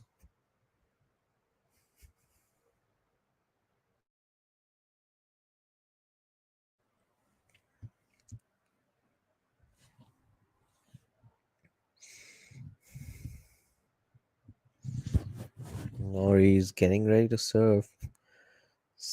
I think it's the third deuce, was it? Second deuce. Uh, both players trading, moonballing, if you will. Oh, huge forehand inside out from Monfils, and he comes to the net and he puts it away. It's set point for Monfils. I don't want to say it's come out of nowhere because he was 4-1, had 30 all, I think. But in this, if you were to look at this game in exclusion, then yeah, it has sort of come out of nowhere. Norrie goes out wide with the serve, and the serve +1 does the trick for him. Monfils is nowhere in the court to get that forehand back, and there's a huge roar from Norrie. He saves set point. So it's deuce again.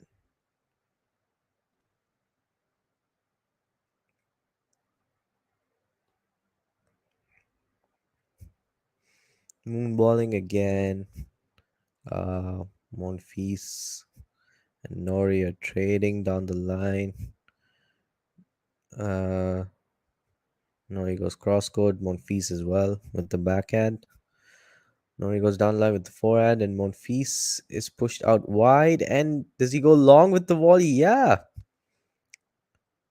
Norrie misses what was a regulation volley and he just yells towards his box. Monfils has yet another set point.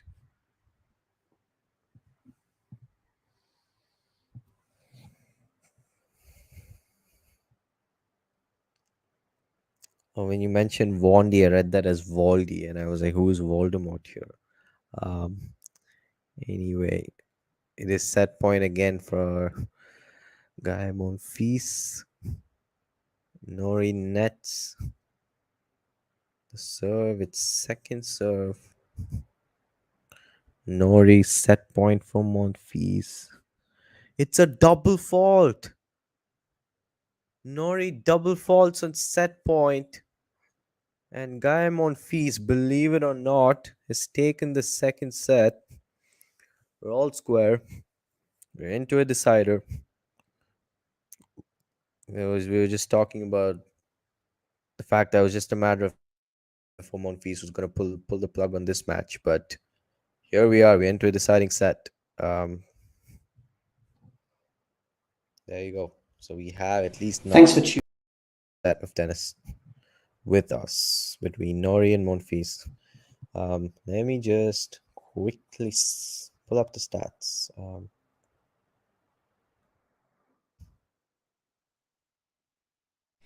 Thanks for tuning into this watch along. While there's a break in play, here's a reminder to hit the like button, subscribe, and click that notification bell.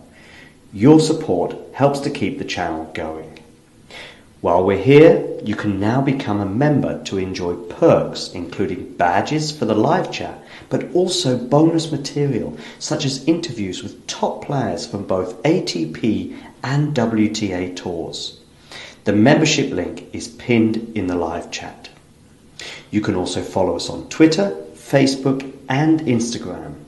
So whether it be serves or volleys, forehands or backhands, serve bots or drop shots, we've got you covered. Whether that be via our website, talking-tennis.com, where you can read features and interviews from our top writers. Or if you prefer us in audio form, you can subscribe to our podcast on Apple, Amazon or Spotify or wherever you get your podcasts from. Remember, we offer you wall-to-wall coverage via our regular watch-alongs, magazine shows such as Nick's WTA Weekly or Damien and Mario's ATP version. Plus, we deliver top content from people on the ground, actually at the tournaments, so you get even nearer to the action. So, what are you waiting for? Hit that subscribe button so you don't miss out on all things tennis.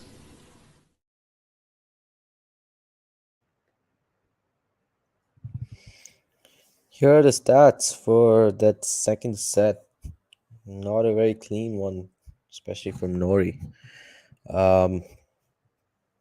Yeah, there's quite a quite a bit of discrepancy there in the points one because a lot of Monfils' service holds were rather quick. I think there were 2 or 3 love games while Norrie was in a battle in each of his service games. I'm gonna take a quick breather. John might want to put another promo if he wants to. I'll be back in a minute or two.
Thanks for tuning into this watch along. While there's a break in play, here's a reminder to hit the like button, subscribe and click that notification bell.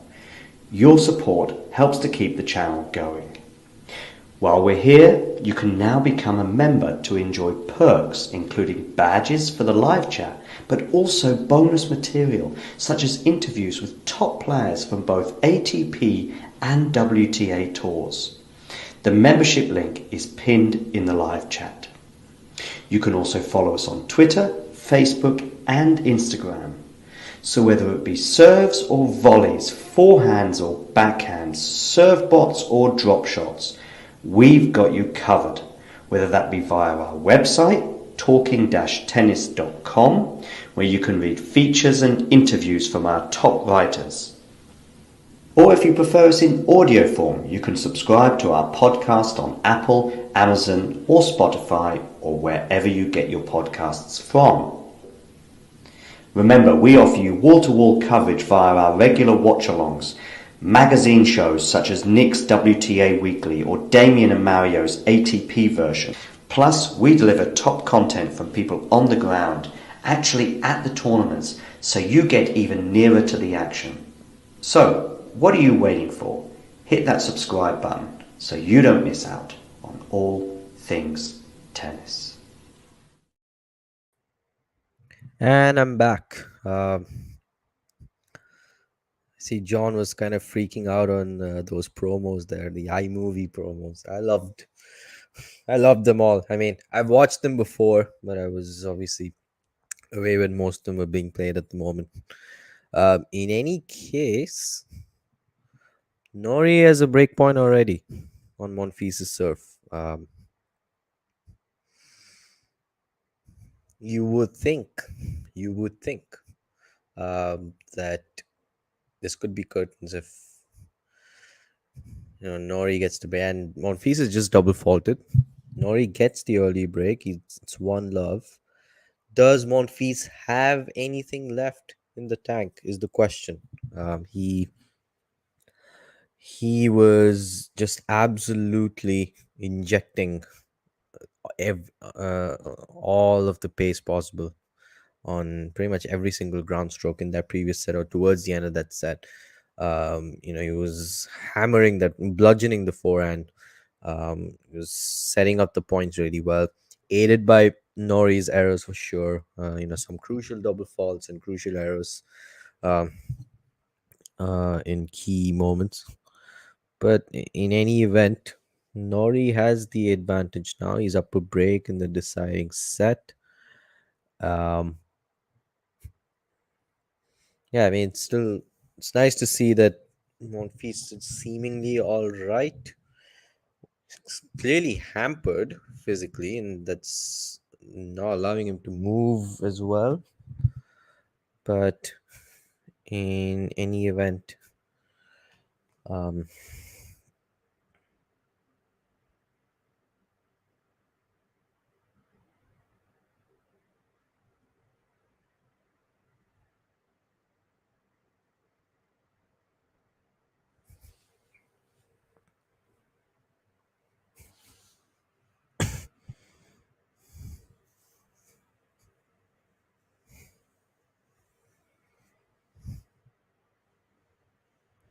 we have Janie here, of course. Uh,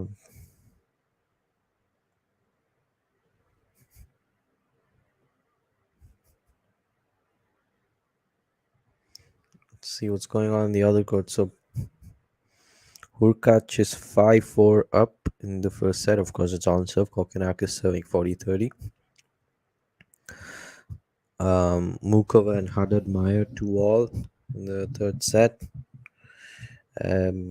Jabber and Kalin Nina, I think 5-all. Yeah, 5-all in the second set.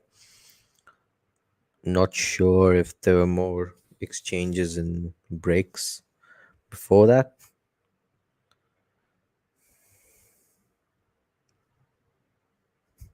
This is in response to. I mean, I'm not writing it off, but then on a hard court, I would still pick Novak.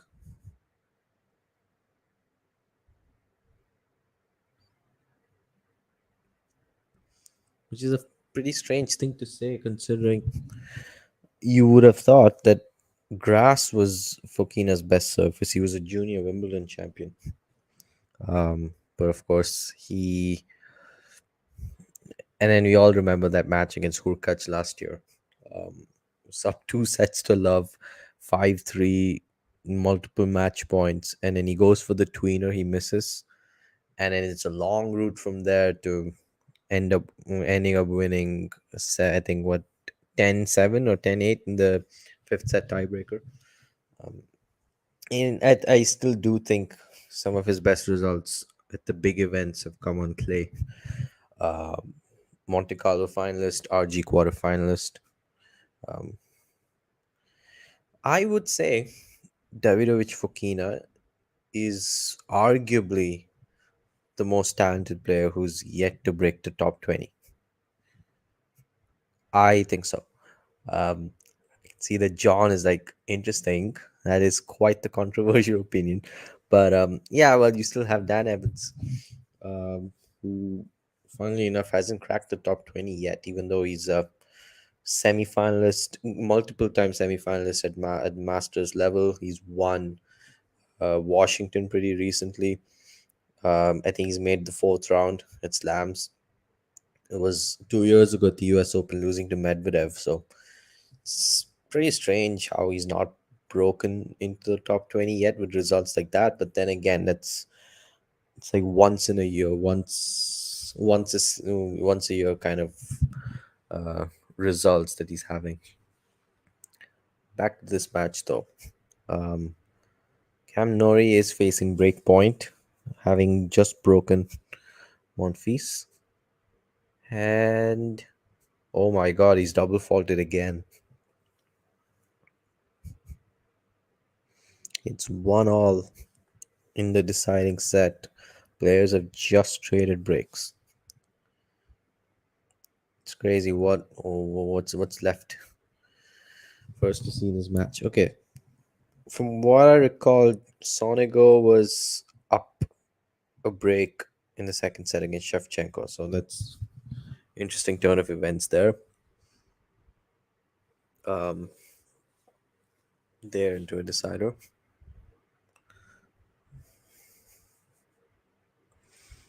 Doing some scouting here. And okay, Hurkacz is 2 points away from taking this opening set against Kokenakis.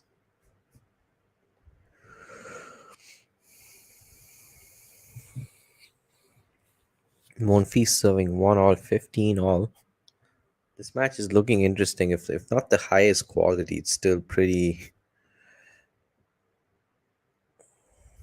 captivating just to see who is going to come out on top, because I was probably overestimating Norrie at the beginning of the match, not realizing that since winning Rio, beating Alcaraz, and I think his last good result was making the quarters at Indian Wells, losing to Tiafo.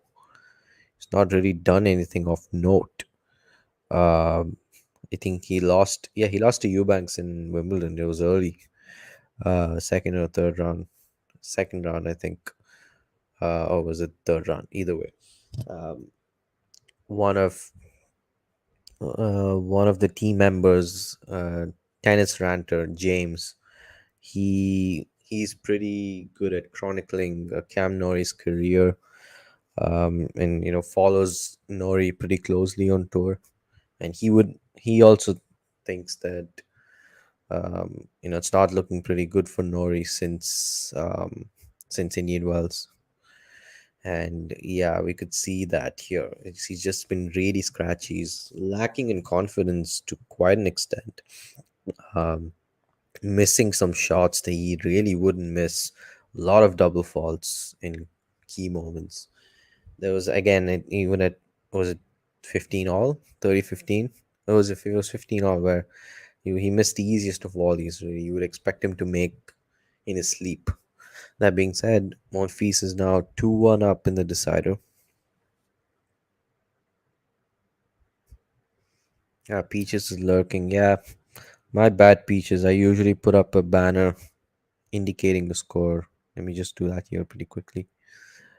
Um,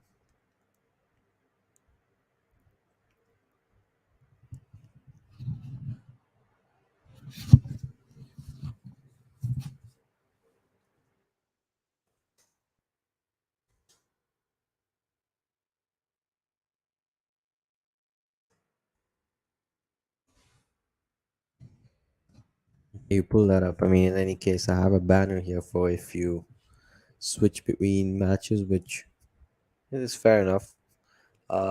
What's going on with on Shopper? She has a game point to send the second set to a tiebreaker, which she does. So it is 6 all in the second set between Jabeur and Kalinina.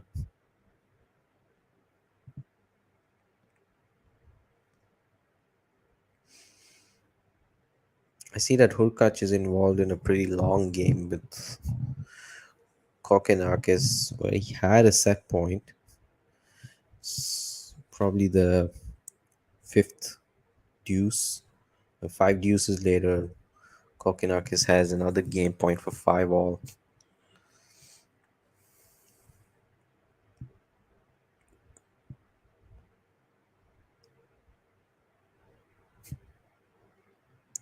Hi there, Casey. Yalla ons. I mean, that's obviously Arabic for let's go.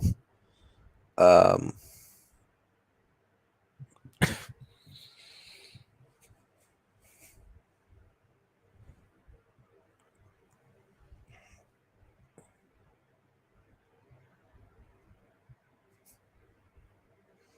that's a good volley at the net from Norrie. Was under quite a bit of pressure.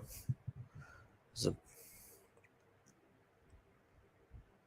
pretty big backhand there from Monfils, but Norrie puts that volley away. It's 15 love.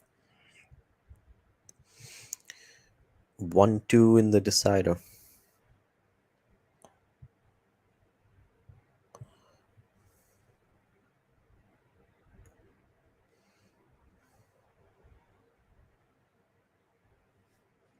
Yeah, let me just.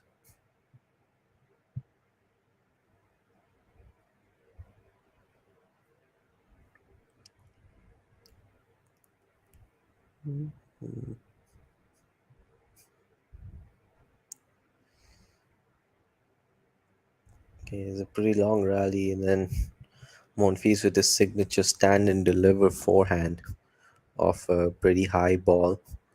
Drop shot from Monfils. They're rallying again. There's another slice from Monfils. Backhand from Norrie that goes long. Monfils is definitely moving a lot better in this third set, which is good. We'd like to see that.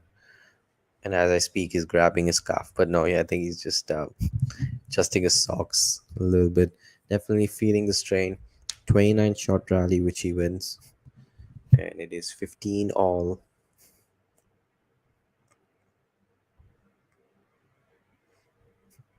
Yeah, make sure to hit that like button. Uh,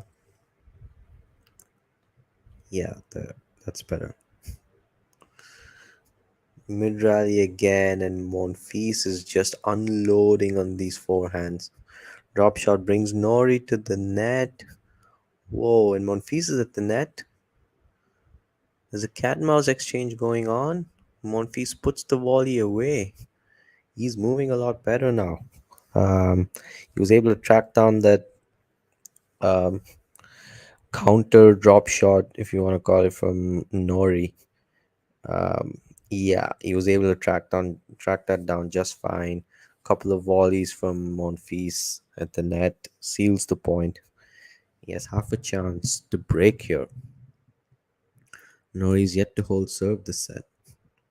So out wide, Monfils goes long with the backhand, so it's 30 all.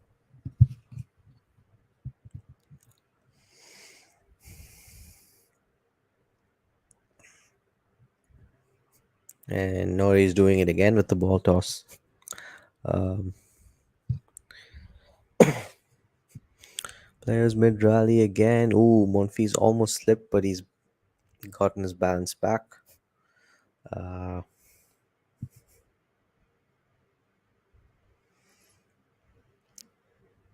Rallying in the forecourt. It's forehand to backhand, and Norrie misses the backhand.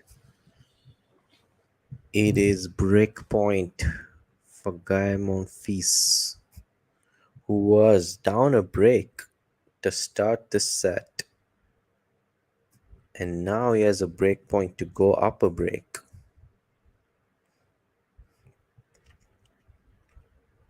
So out wide, players rallying.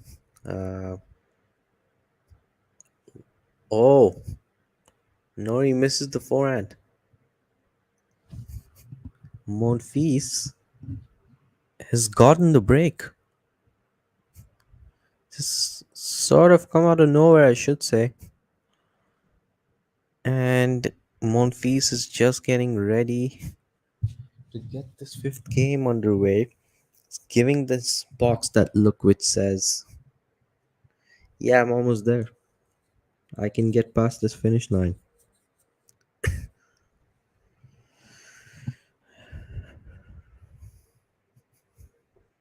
This has been a pretty bad performance from Norrie, I should say.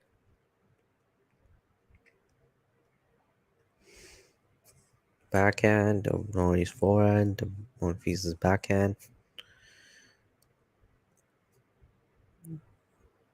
Players trading. Ooh, big forehand from Monfils. Another big forehand. Norrie's trying to get those balls back. Drop shot from Monfils. Norrie gets the backhand. He's just slicing. Um, Monfils is in the forecourt and he misses the forehand. Interesting shot selection there. Just almost like he's playing a drop shot, but it's like the half baked version of the slice Carlos Alcaraz plays, just to disguise it and take his opponents off guard. But didn't really work here. Love 15. Monfils serving 3-1. Misses the first serve. Second serve for Monfils.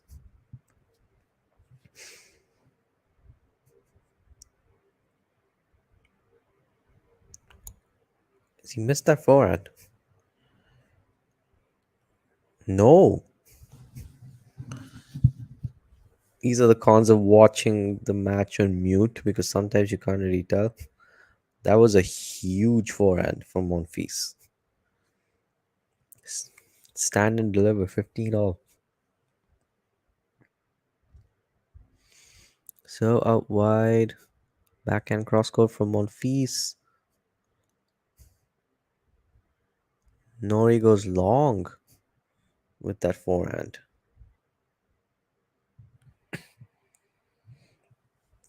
I thought he just made it, and what would have been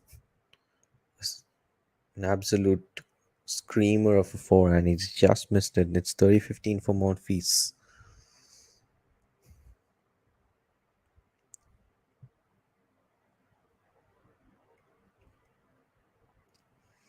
Norrie. Oh, big forehand from Monfils. Forces the error from Norrie, who goes long on the forehand. It's 40-15. Svitolina egging him on, as are the rest of his box, of course. Monfils is so close now to the finish line. He's a hold away from 4-1 in this third set. A point away, I should say. Big, wow. Massive, massive forehand inside out winner with an alley to his crowd, to his box, and to the crowd. And Monfils 4-1 up at the change of ends here. And I think, John, you can play another promo.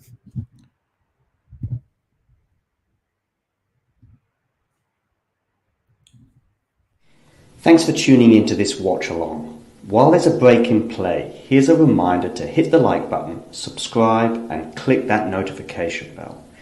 Your support helps to keep the channel going.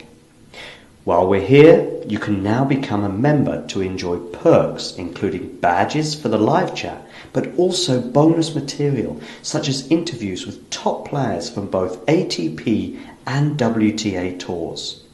The membership link is pinned in the live chat. You can also follow us on Twitter, Facebook and Instagram. So whether it be serves or volleys, forehands or backhands, serve bots or drop shots, we've got you covered. Whether that be via our website, talking-tennis.com, where you can read features and interviews from our top writers.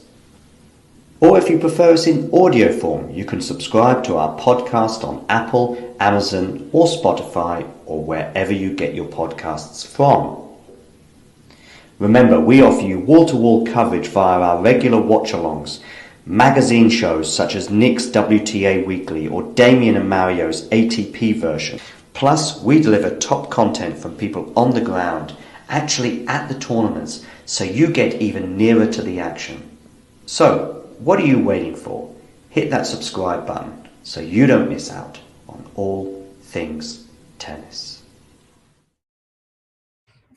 And we're back. Yeah, Monfils absolutely crushing these forehands, and he's going ballistic. Um, he is moving a little better, I should say, a lot better. He's able to actually track down a lot of these shots. Norrie's trying to move him around the court. Okay, I see that Jabber has dropped the second set to Kalinina. Mukova's 4 all in the third set.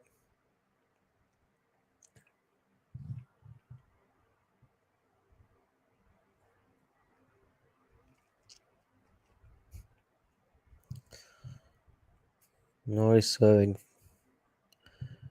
15 love 1-4. He's just missed the forehand. Norrie's just looking completely out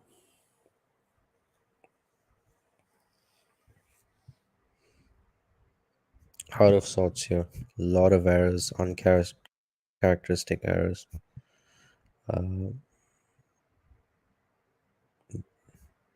Yeah, demoralized is the word, really. I don't see too much intent. Yeah, the backhand again going sailing long. Huge chance here for Monfils to get it done right here, right now. It's 1-4, 15-30. Um, Cam Norrie, by the way, has not held serve this set. He went up a break to start the set, and now he's 2 points away from going 5-1 down. Serve out wide. Um, okay, Monfils, I think, has missed that. So it's 30 all. I was so confused as to why Norrie lined up for that forehand and played it the way he did when that shot was actually out. Anyway, it's 30 all. Backhand from Norrie to Monfils' forehand, just clipped the net, and Norrie comes to the net, puts away the backhand down the line for a winner. It is 40-30. Norrie has a game point for the first time in this deciding set. Serve goes long, second serve, game point.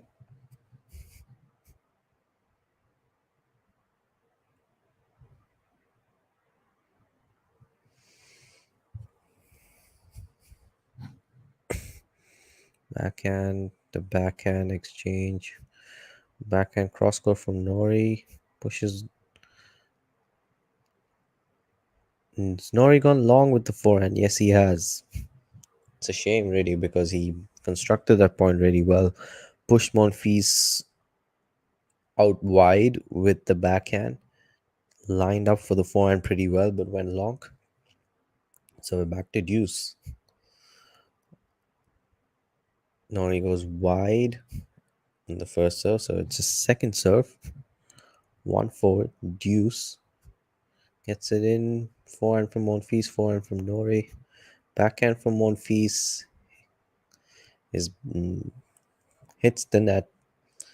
And once again, it's game point for Norrie, who is yet to hold serve in this set.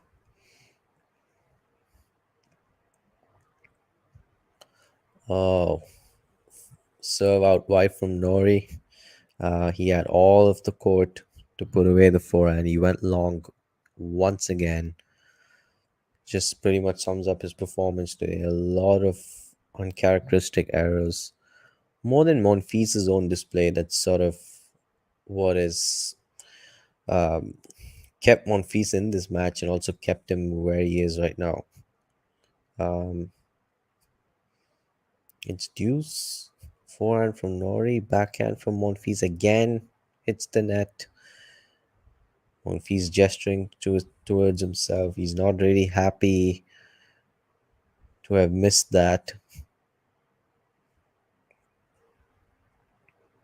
It's game point again from Norrie. For Norrie.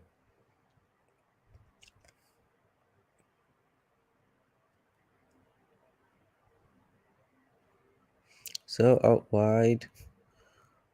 Has he missed? Oh no, he gets the forehand in. Okay. This time finally he gets the forehand winner. Fist pump from Norrie and the racket shake. And it is 4-2 now for Monfils. Norrie is held for the first time since 3-4 in the second set. Yep, that's right. And now Monfils will serve 4-2. This is exactly when he got broken back in the second set. There was also when he had 30 all at 4-1. However, we'll see if he's able to hold serve and force Norrie to serve to stay in the match. Not often the best start there, Monfils. Misses the forehand. And I see Ghosty is back. Yeah, needs to give me this much needed push towards the end of this match, really. Um, so yeah, please keep us entertained as always. Okay, 15 all for Monfils. And yes, I do agree. He is quite entertaining. Even when he is hampered, he could be stitched up like a mummy, really, and he could still be box office. Um, 15 all.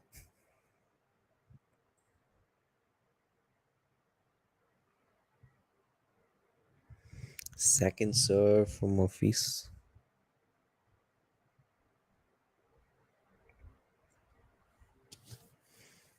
Double fault. Could this be deja vu of the second set? Remember, Monfils was 4-1 up, had half a chance for 5-1. Um, Eventually got broken back. He did take the second set, of course, 6-4, but similar proceedings to what happened in set 2 here. Monfils had half a chance, I think, multiple times in the previous game.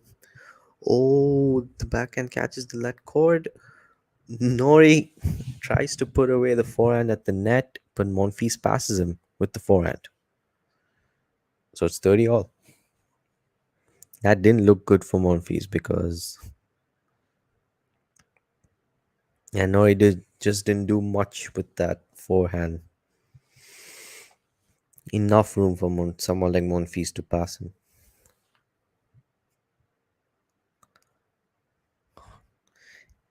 Yeah. Pretty sure you know what I was referring to. You're smart enough, Ghosty. Um, and what do we have here? Yeah, it's game point for Monfils.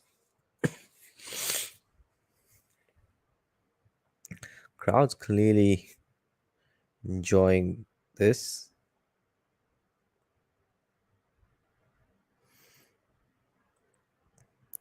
Huge forehand inside out. Huge from Monfils. And that's a winner. Crowds on their feet. And Monfils is held for 5-2. And Cam Norrie will indeed serve to stay in this match. Oh, I see that Hurkacz has won the first set. Yep. 7-2 in the tiebreaker. He had a set point at 5-4 on Kokinakis' serve. In any case, he takes the opening set.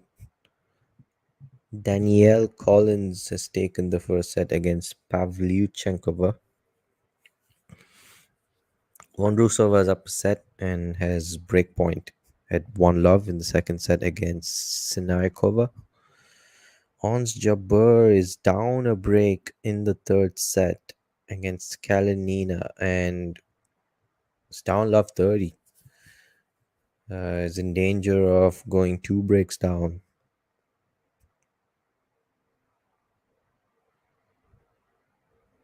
Please do elaborate on that. I'm half asleep here. Um, right, it's 5-2 for Monfils. He's just a game away now. Um,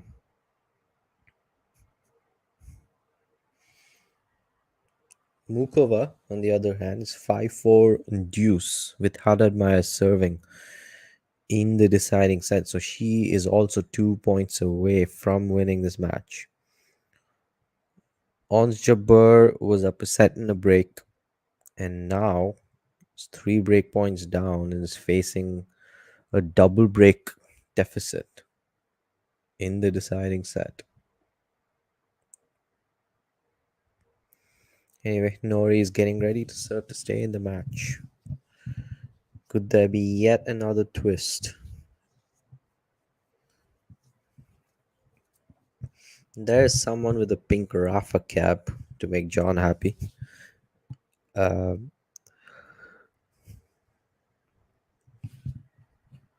there's a mid rally. Monfils just frames that backhand, goes wide. It's 15-love for Cam Norrie.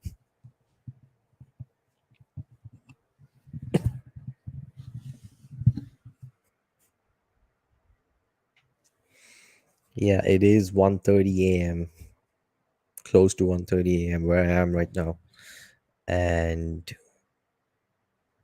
I think the lighting was fine for most part. Probably somehow it's just gotten darker. In any case, yeah, I do think a small lamp would do. The one of those Pixar lamps, if you will, um, would help. Um,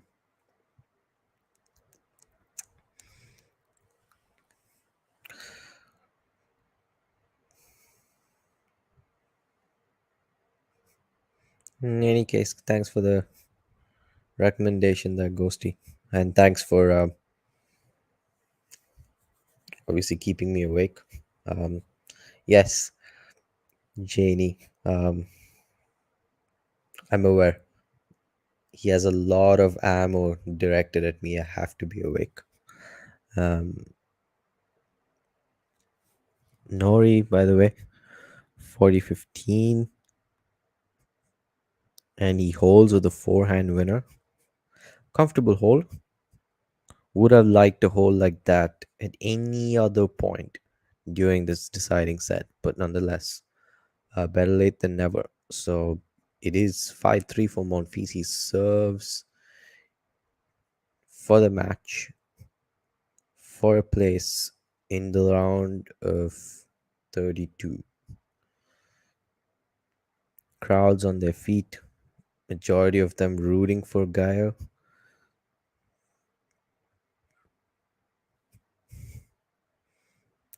I'm flattered.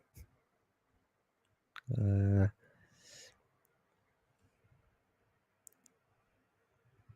okay. Um, Big forehand from Monfils forces the error from Norrie. It's 15 love. Guy Monfils is just 3 points away.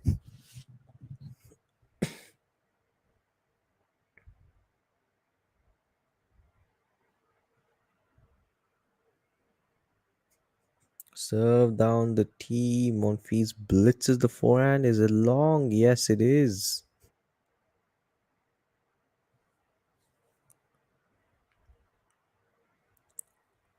Um,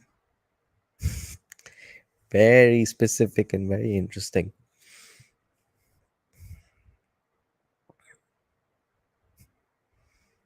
Anyway, back to this match. What could be the final game? Norrie goes wide with that forehand, and he just throws his arms out like this to gesture that nothing's seemingly going his way today, or rather, the last several months. It's been a while since he had a good result. Monfils serving 30-15, second serve. Janie's having a nice little laugh there at my expense. Uh, this trading cross court. Norrie once again goes wide on the forehand. A shot you do not expect him under any circumstance to miss.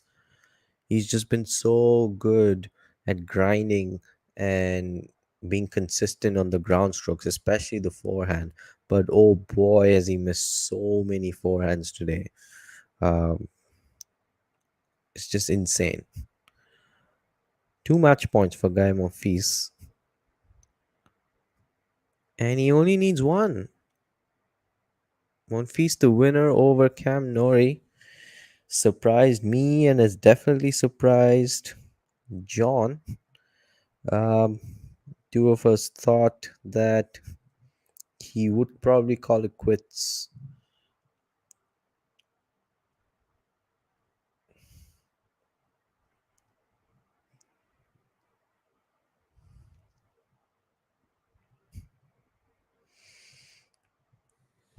Three six six four six three. It is for Monfils. Um, Norrie's tough several months continue. He is around the same at the same spot in the race as he is in the rankings, but yeah, a lot of those points from Rio. Um, 500 of them to be precise. I don't really remember any other Great result from him. Norrie acknowledges the crowd as he walks off. Yet another first round exit. Uh, Norrie lost to the eventual finalist in Toronto. Could that be the case here in Cincinnati as well? Wishful thinking, of course. Um, yeah, let me pull up the stats.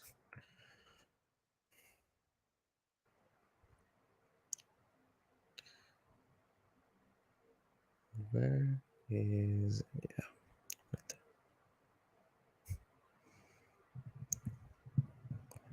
Okay, that's very interesting. Roland Monfils. Um,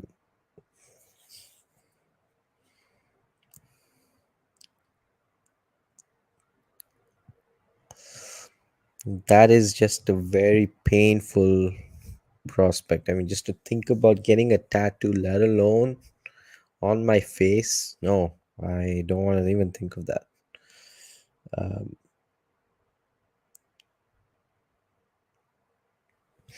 oh, I didn't really know this is something Damien says on a regular basis. But then again, we are talking about players with similar results, and Felix obviously had, I think, four consecutive round one exits. This is Norrie's third consecutive, unless he did get a bye and lost Cabos. So I guess third opening round exit in a row. Um, yeah, I mean,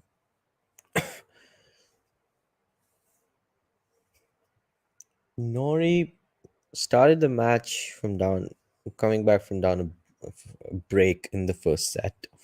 Um, then, of course, he went up a break, and as he was about to consolidate, that's when Monfils, I think, pulled his leg, and it looked like he couldn't continue. He buried his head in the towel, had the trainer, uh, tape up his leg. Still pretty limited in his movement, physically hampered clearly.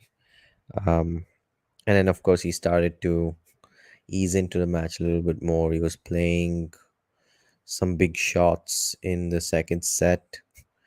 Um, and yeah, it was up a break 4-1 before that was brought back to 4-all. And, of course, out of nowhere, really, he broke Norrie. And when Norrie double faulted, so that was, set for Monfils. Norrie went up an early break in the third set, and it was the taste of his own medicine, really, because that is how the opening set began. Monfils broke to start the set, but eventually lost it 6-3. Um, Again, tough stretch for Norrie, and today especially, I haven't really watched any of his matches off late, but today it was a very scrappy performance, very, very scrappy, especially, I mean, just want to look at the forehand error stat alone. Um, and yeah, 41 errors for the match, 21 of them on the forehand, five double faults. Yeah, if you're Norrie, that's not really good. Um, yeah, and I remember at least 10 or 15 of those 21 errors of the forehand off the top of my head, really. Um,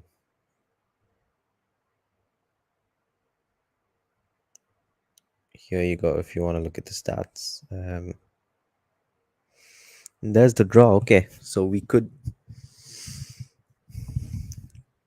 I just mentioned how Nori lost the eventual finalist in Toronto.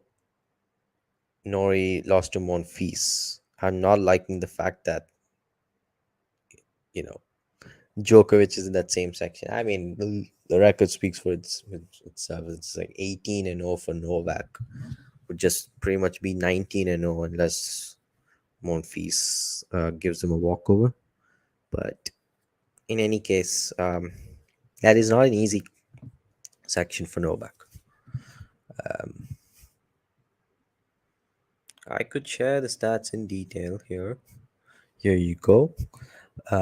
Just look at the unforced error count for both players. I mean, of course, not that great for Monfils either. Most of the errors coming from his forehand, but obviously, if you contextualize it, Monfils was mostly stationary, physically hampered, so he just had to go big on the ground strokes. And as a result, of course, while there were 16 of 21 winners off the forehand, he also had 20 unforced errors from that wing. So still a good enough ratio, I would say. And good comeback win. And Monfils is happy. Team Monfils is also happy. I think tennis community in general is happy that he is still competing. He is doing fine physically, apart from that worrisome niggle. Um, so yeah, I see that Monfils is about to speak. Um, I appreciate the positive feedback from our longtime viewers, really. Um, and yeah, like Ghosty pulling my leg just has to be part of every show. I really don't mind that, especially when this dazed. I do need something to keep my juices flowing. Really, the coffee didn't help as much. Um, this is what love looks like. Appreciate that you're considering me to be family. Then I guess giving the trainer props. Um,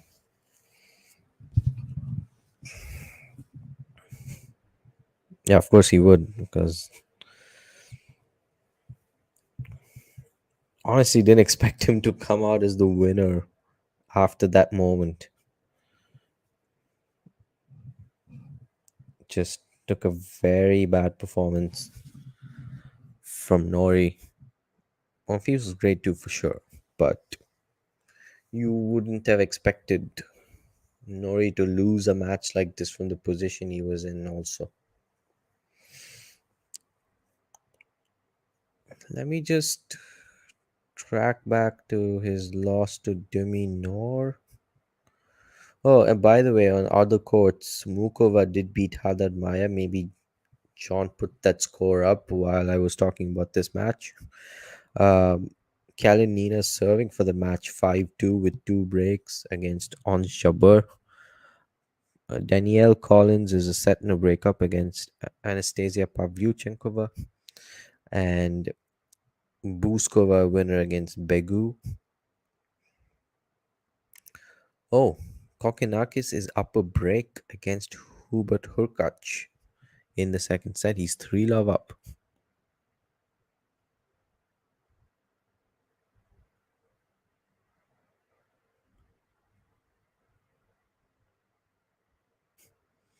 Am I in Europe? No, I am in the UAE, precisely in Dubai, and yes, it is close to 2 a.m. here. It is 1:37 a.m. Just a couple of hours ahead of most European countries. I should say all of Europe. Um,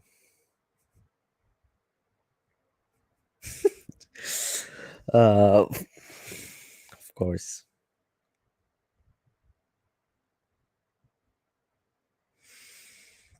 Anyway, I think that about wraps it up. And interesting comment here from Janie. Don't talk about juice flowing juices around Ghosty. Hmm. I'm pretty sure Ghosty has an explanation for this. Um, Heading to watch Danielle. That's um,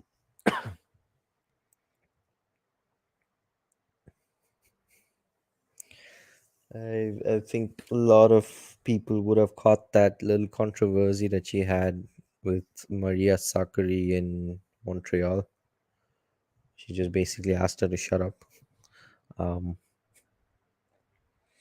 Yeah, in any case, if John is okay with it, I think that about brings this watch along to an end. Um, I do apologize if I was dazed or if I looked like I was about to doze off, really. But yeah, it was quite a late start to the match, at least compared to what we thought it would be. I think there was 30 or 35-minute delay. And that's only because of the doubles match, of course, before. Um, yeah, shut your mouth. Hmm. Okay, that's high praise coming from someone like John. I'll take it. Um, but yeah, I guess for one last time, John can put out his promos and the iconic outro, and then we'll see you tomorrow. Thanks to everyone for tuning in. Really appreciate it, and thank you, John. If you enjoyed this video, make sure you hit that like button.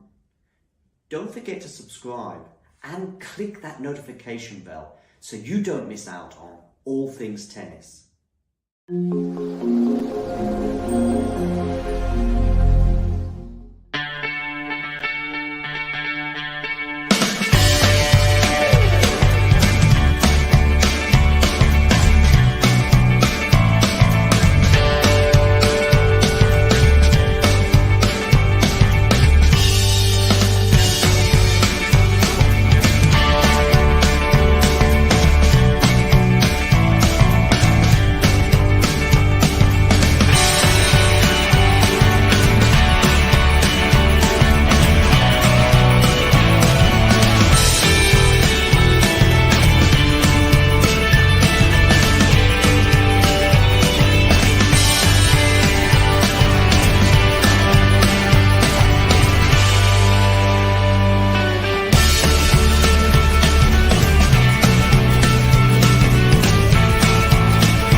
Okay, talking tennis. I am in the cab on the way to the airport after just spending the weekend in Winnipeg, not Toronto, but talking about Toronto,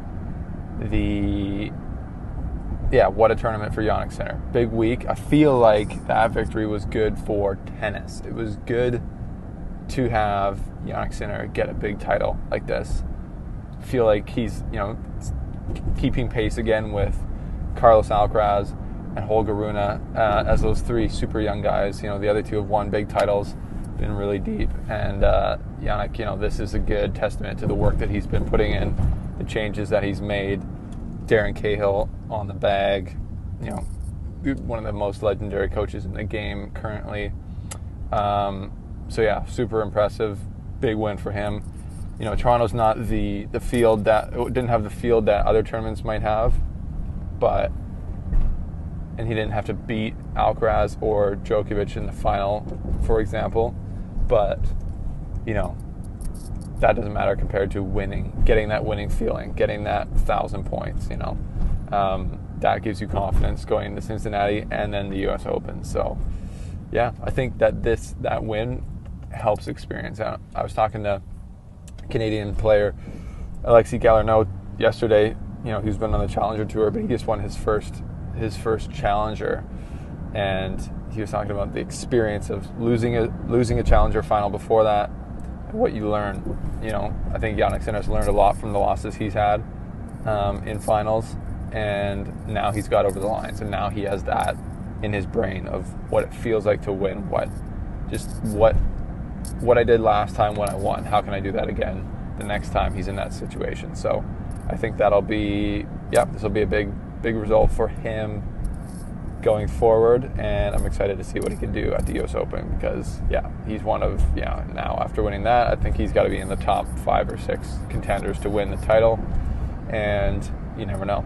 So good tournament in Toronto. I just saw that it was record ticket sales for Toronto for the ATP event, which is awesome. Canadian tennis is booming. People are, in other countries, tennis is like the 3rd or 4th biggest sport. In Canada, it's probably like the 5th or 6th or 7th. So it's been really good to see, the added interest across our country. I'm here in Winnipeg, or was here in Winnipeg. I'm just, like I said, in the cab to the airport now. And there's great, interest here for the Challenger. We got Jack Draper here. We got David Goffin. It's a crazy lineup in the Prairies. Anyways, that's my take on Jannik Sinner winning Toronto 2023.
If you enjoyed this video, make sure you hit that like button.